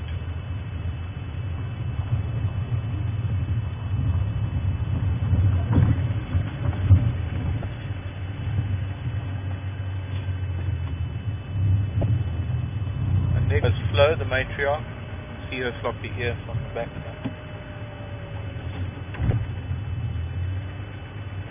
Make sure that I get to see Flo. But I think we're going to get an elephant sunset. Are you coming across the road, little one? Cross in front of me rather than behind? No, you want to pick at some twigs underneath. There's a big girl going to be crossing shortly. They seem to be on quite a mission, and I hope we're still going to have signal as we follow them a little bit, because quite conveniently I have a road to follow them on. But there's a branch, trunk, a tree blocking the road. I'm assuming that it's left there by animals.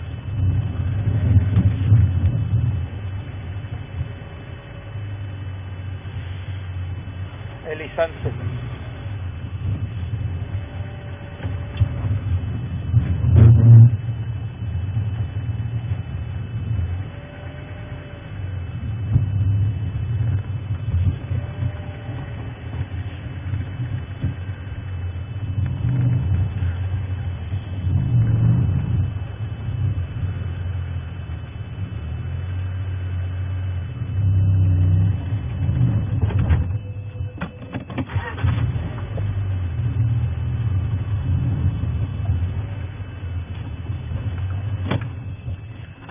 Not really interested in us or in engaging today. They've got a mission, they've got a direction that they're headed, and there's not much I can do about it. Yes. No tusk coming through now.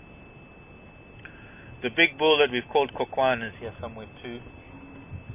I've been led to believe, but I haven't seen him yet.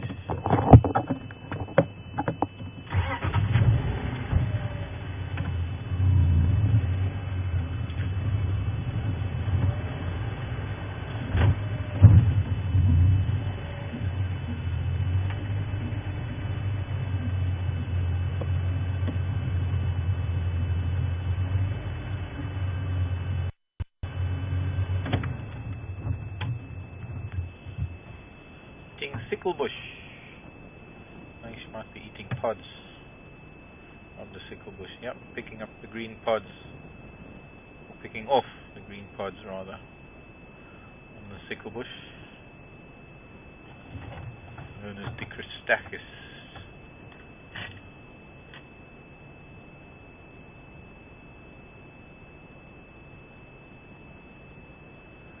There's a good chance we're not going to see them for a little while. They're heading much further west. Hello. You sneaked up on us. Snuck. Sneaky elephants. Go to show how quiet they are.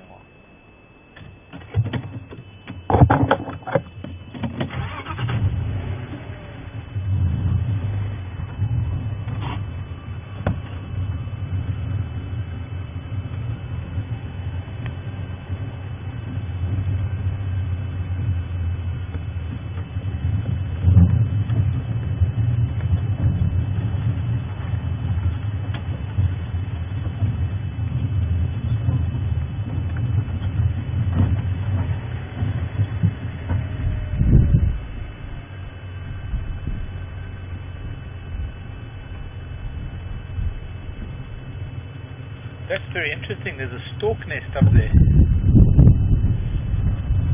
We're looking into the sun.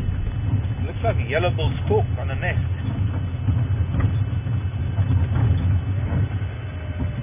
I wanted to come in here a little bit so we can just see them. It is sunset. Can you see that nest from here, Becky? I mean, it's way in the distance and the pixelation is going to be done away with by tomorrow. Hopefully by tomorrow night we'll have a better system up and running. But boy, that is an old nest. And you know what? Not a yellow-billed. That's the saddle-billed nest. I'm not allowed to go any closer to it than I am right now. But that's the saddle-billed stork nest, and that's possibly why we only ever see the female. Maybe he spends the time on the nest during the day, and she goes off fishing down in the pan. That's the closest we're going to get to an elephant sunset.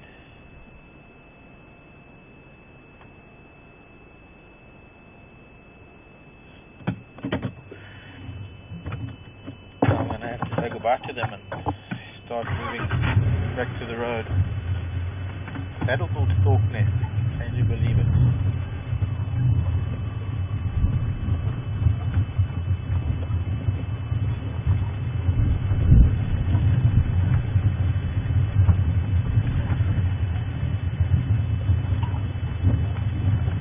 Never expected to find one of those.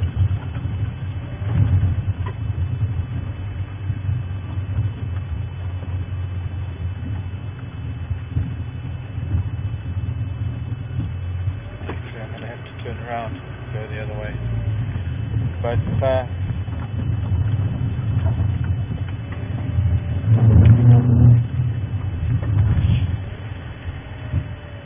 at least we got to see them. Briefly. Which means they're slightly different in their behavior up here in the woodland than they are down in the river when they're grazing on the reeds and grasses, where they take their time and they play. Here it's all business. Here it's all about feeding, and there's no monkeying around.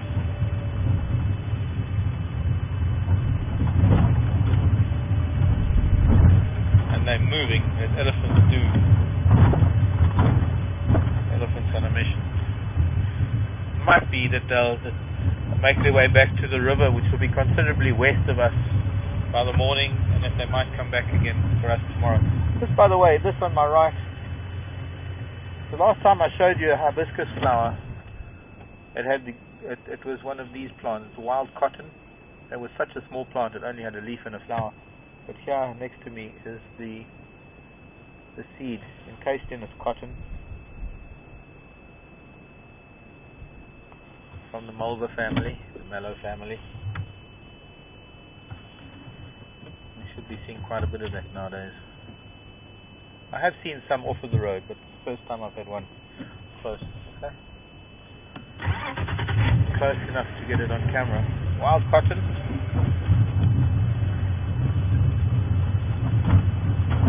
I wonder where that big bull is. Maybe he's at Langwan Dam, because we're going to have to go through Langwan Dam perhaps, make our way home.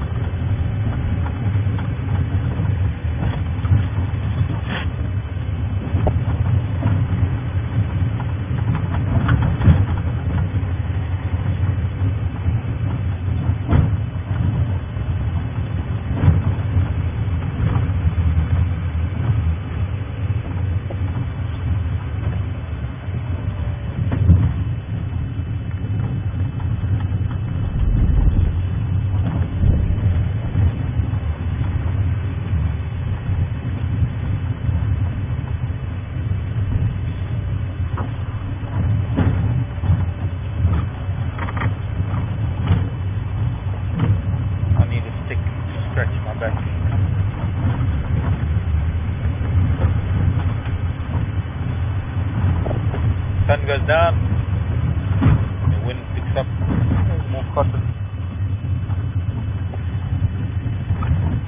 And then old cotton fields back home.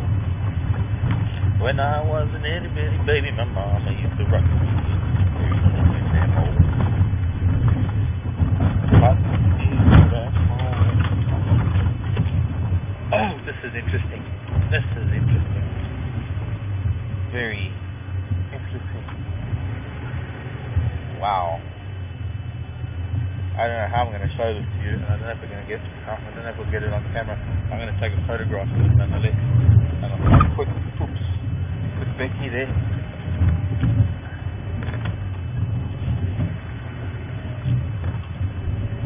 Maybe we could get that.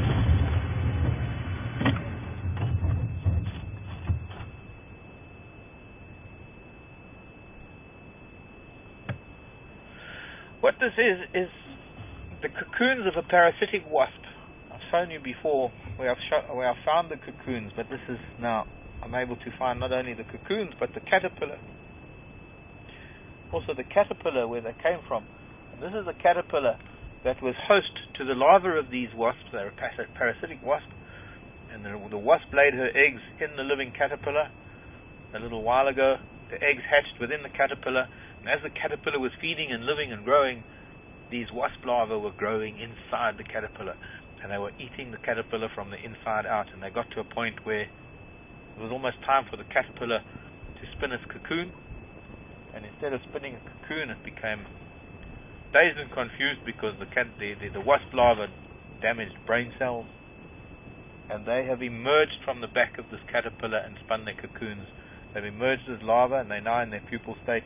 And this caterpillar is about to die. My guess is this happened today, because the caterpillar is still there and it is probably a fraction of the size that it was when all the wasp larvae were in it, because they sucked all the juices out of it. And well, the caterpillar is not going to, it's mostly just a shell right now. And in 2 or 3 days time, those wasp larvae are going to emerge.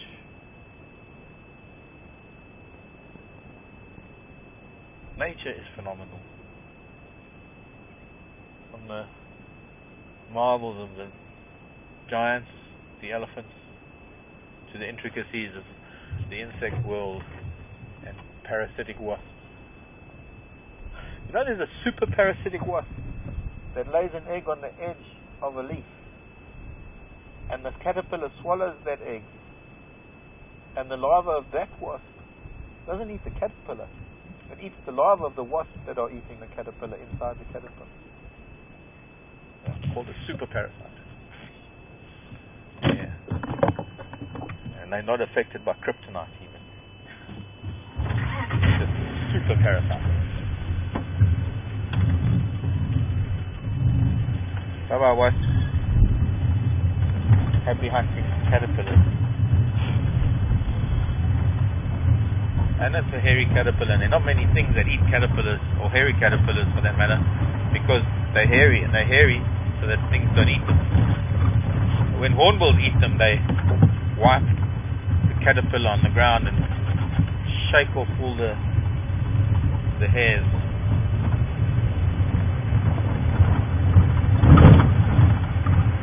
We're missing some elephants, in particular the big bull. Maybe he went down to Langwan Dam.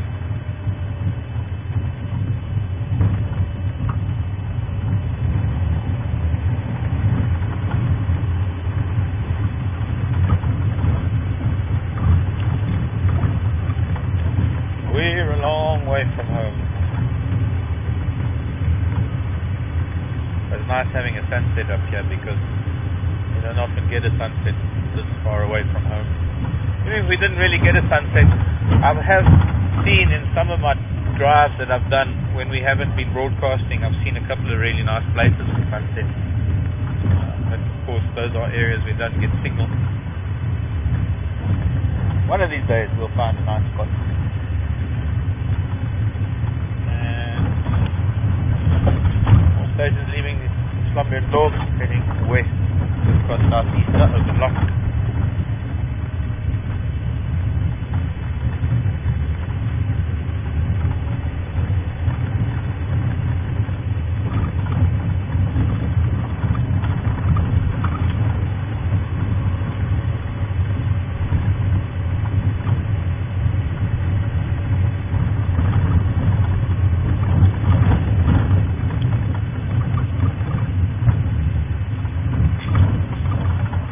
start with the layers.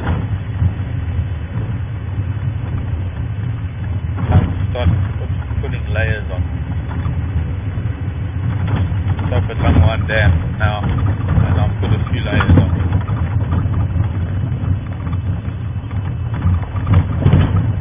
I'm likely to put on 3 times as many layers as Becky. Becky's not even going to need to put on any layers, she says. Oh, well, I'll be chivalrous and I'll give you half of my layers. I've got enough of them.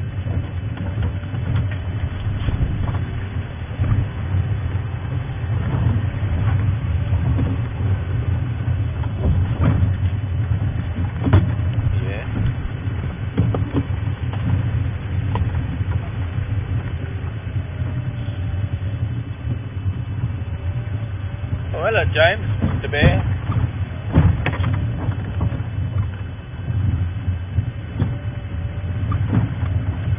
James is asking, are these wasps specialists or any type of wasps? They do tend to be specialists, James.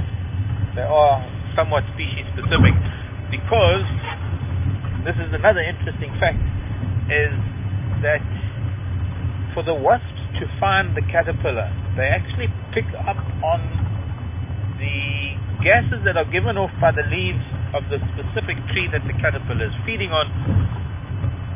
And because caterpillars are somewhat species specific regarding the type of plants that they eat, they have special host plants that becomes rather specialized in terms of how the wasp finds caterpillars. So they are generally the same type of caterpillars, and of course with different types of caterpillars you get different types of parasitic wasps that affect them. Not all parasitic wasps really lay their eggs within the caterpillars. Some of them sting the caterpillars, and like some of the masonry wasps, or the potter wasps even. Some of the potter wasps make these lovely clay pots, perfectly round, the little lip clay pots, and they get the but they get those lovely big green looper caterpillars. I think they're called inchworms in the US. So almost for every species there is a species of wasp that will prey on us.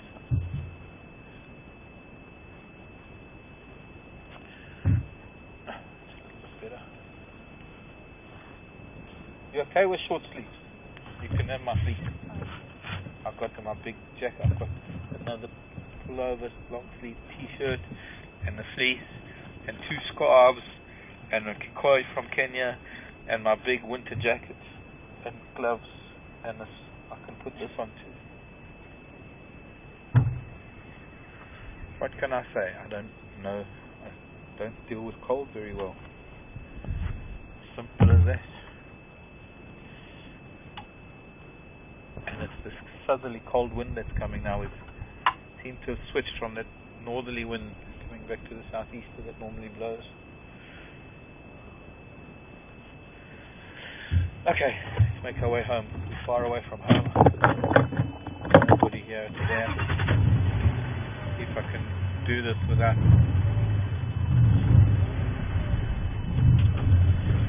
affecting the antenna.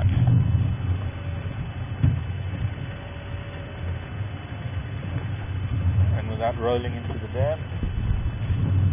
Or without putting Becky into the dam with spend the evening with a lady crocodile.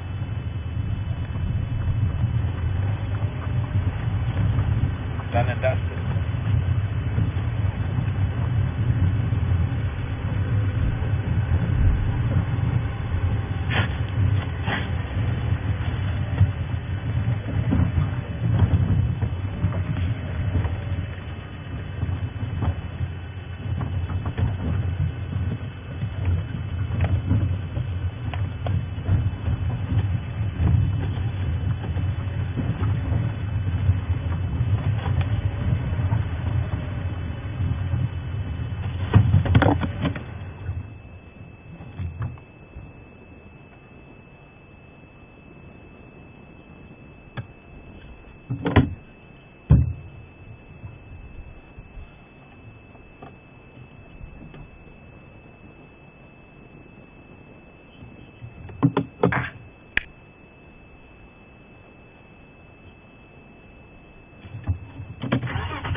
Brad, come in.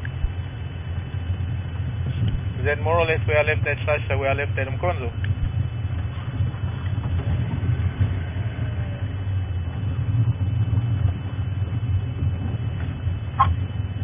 Ish. That's what happens when I can't go out and look for them. Alright, great. Well done, dude. Maybe I can get them tomorrow morning.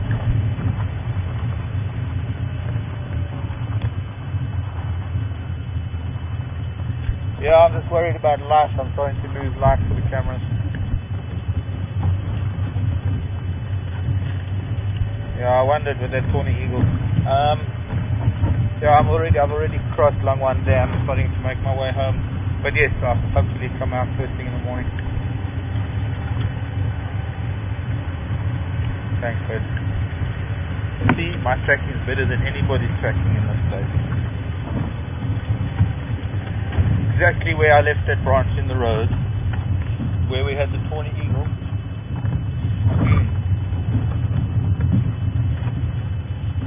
Sure, I'm excited, but I'm just so.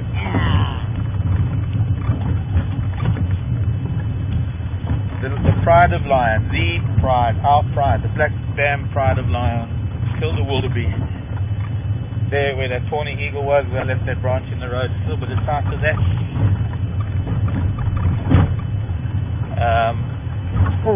I wish somebody had come to help me earlier. Thomas, eat your heart out. Thomas told me that it's too thick there. Spent so much time on those tracks this morning, and I knew with them. Anyway. So, they've killed a wildebeest. The problem is that there's so many of them. I don't know how much is going to be left in the morning.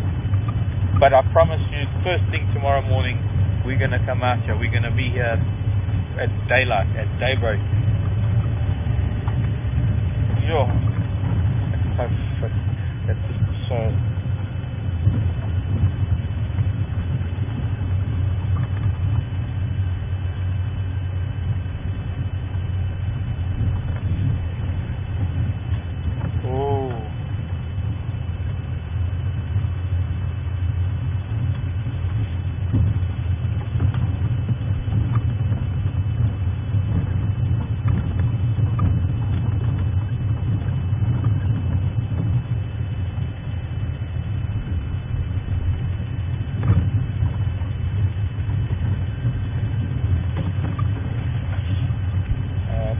Let me know the outcome of that, please, Brad or Craig.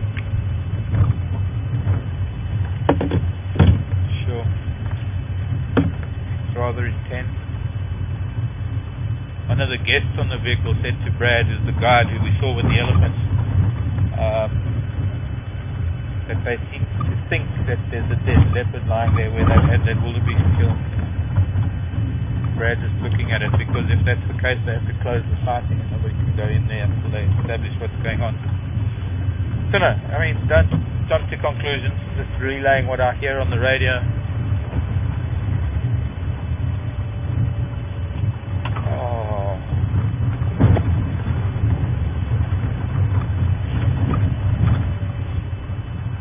Well, it'll make it even worse if we go there tomorrow and we see that it could have been seen from the road. Well, I mean, it can't be seen from the road, but maybe we could have had some hint. But there's no doubt that that Tawny Eagle played some role in, or that was some was a confirmation for me.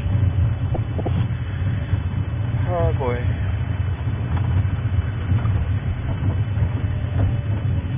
So I'm wondering, should we go home this way or should we go home the old way? This way, I guess, would be the easiest. So,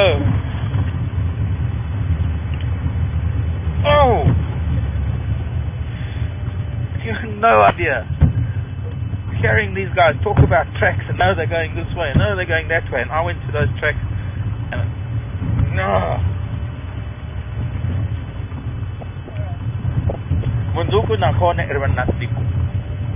tomorrow's another day.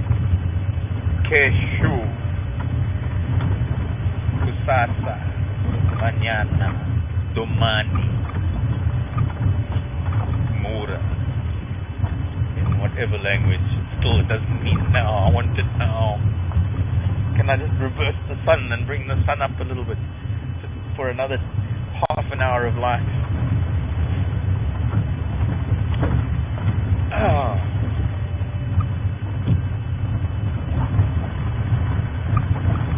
It was like the time when we had leopard tracks here, right here, this exact spot. I had been tracking her all morning to here, and then I got here to find the guys that found drag marks, and they were looking for her in there because the drag marks crossed here, and they went in there, but they didn't find them anywhere.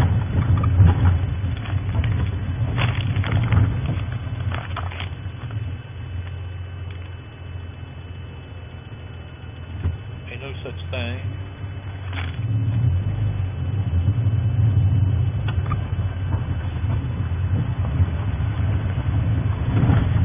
Where Ficus is, but it must be that road that was where the Tawny Eagle was.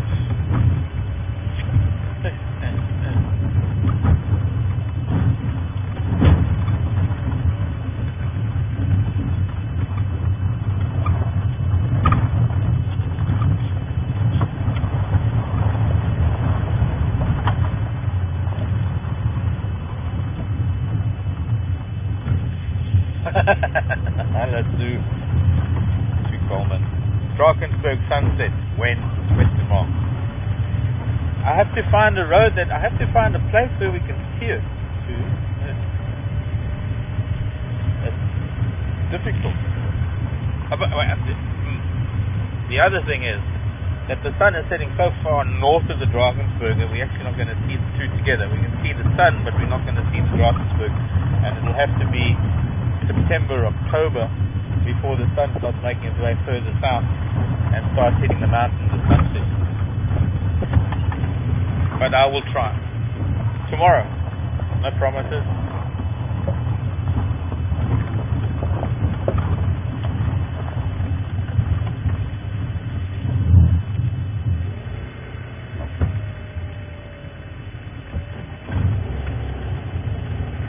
Drakensberg sunset.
I only hope that listening to the guys talking about things, no further word on whether there is a leopard that was killed at that spot where they killed a wildebeest.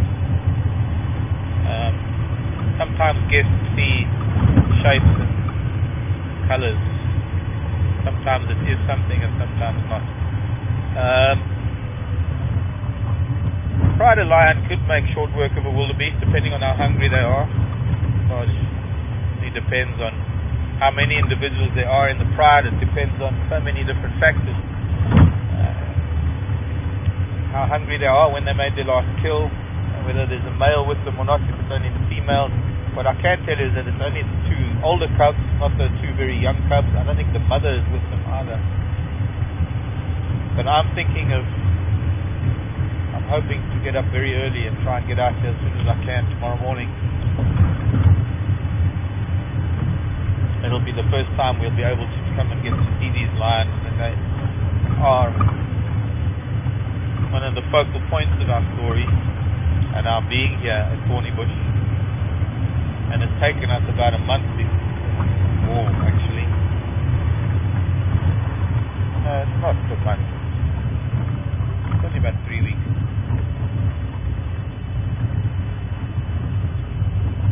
I don't know, I can't even remember how long I've been.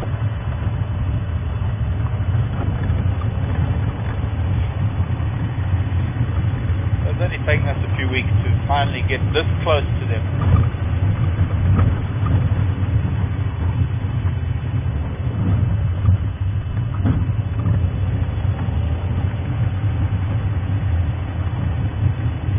And I think Brad is saying that I think the guest was wrong in what they saw.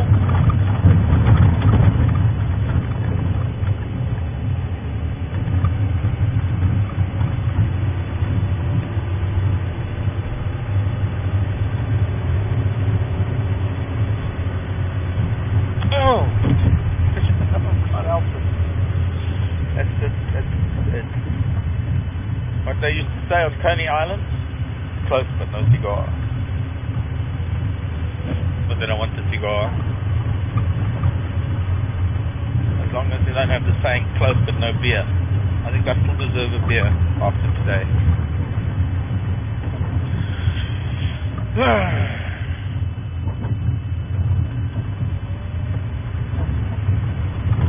Well, I have to admit, at least the guests of the lodges benefited from my tracking today. Maybe get a few points from the guys. Whatever.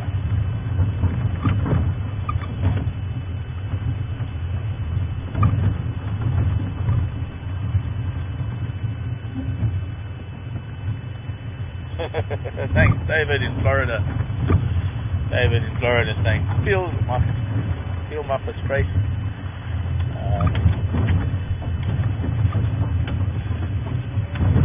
You know, next time I'm just going to get out of the car and go and look myself. Turn myself into lion bait. Rules are there for breaking. Does it look like I follow rules? Well, I do. I have to. We're at Thornybush. Be serious now. We're our guests here at Thornybush. If I break rules, we could possibly be asked to. Was that a Daker that crossed the road? Yeah. Pardon? I just saw something out the corner of my eye. I love to break rules, but under the circumstances I can't.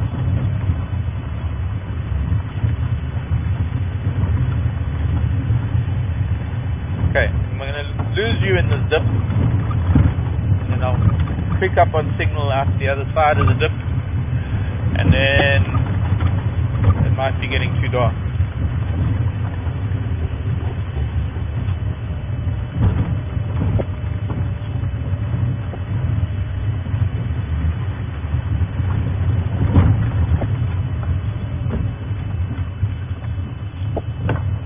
Thanks. Let's let it just run a little bit. After this dip, might lose signal. And if there are any questions to wrap up for the day.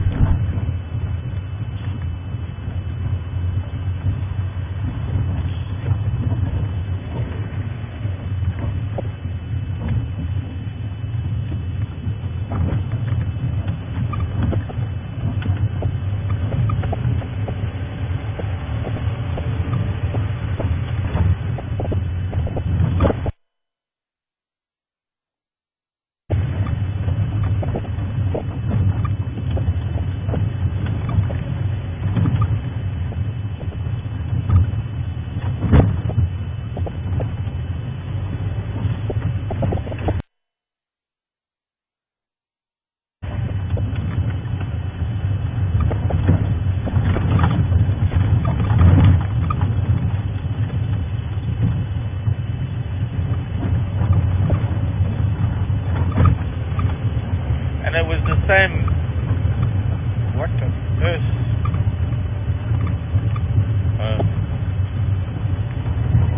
Coaches, humans, bread.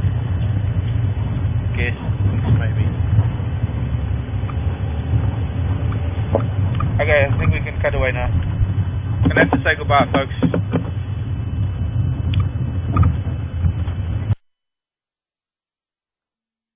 Thanks for joining me. We're going to be here first thing in the morning, and I hope you're going to join us, because I'm out here first as soon as I can, and we're going to just hope that they're still around, and we're going to get me on cam, me here, and Andy there, the bush, and this has been Wild Earth.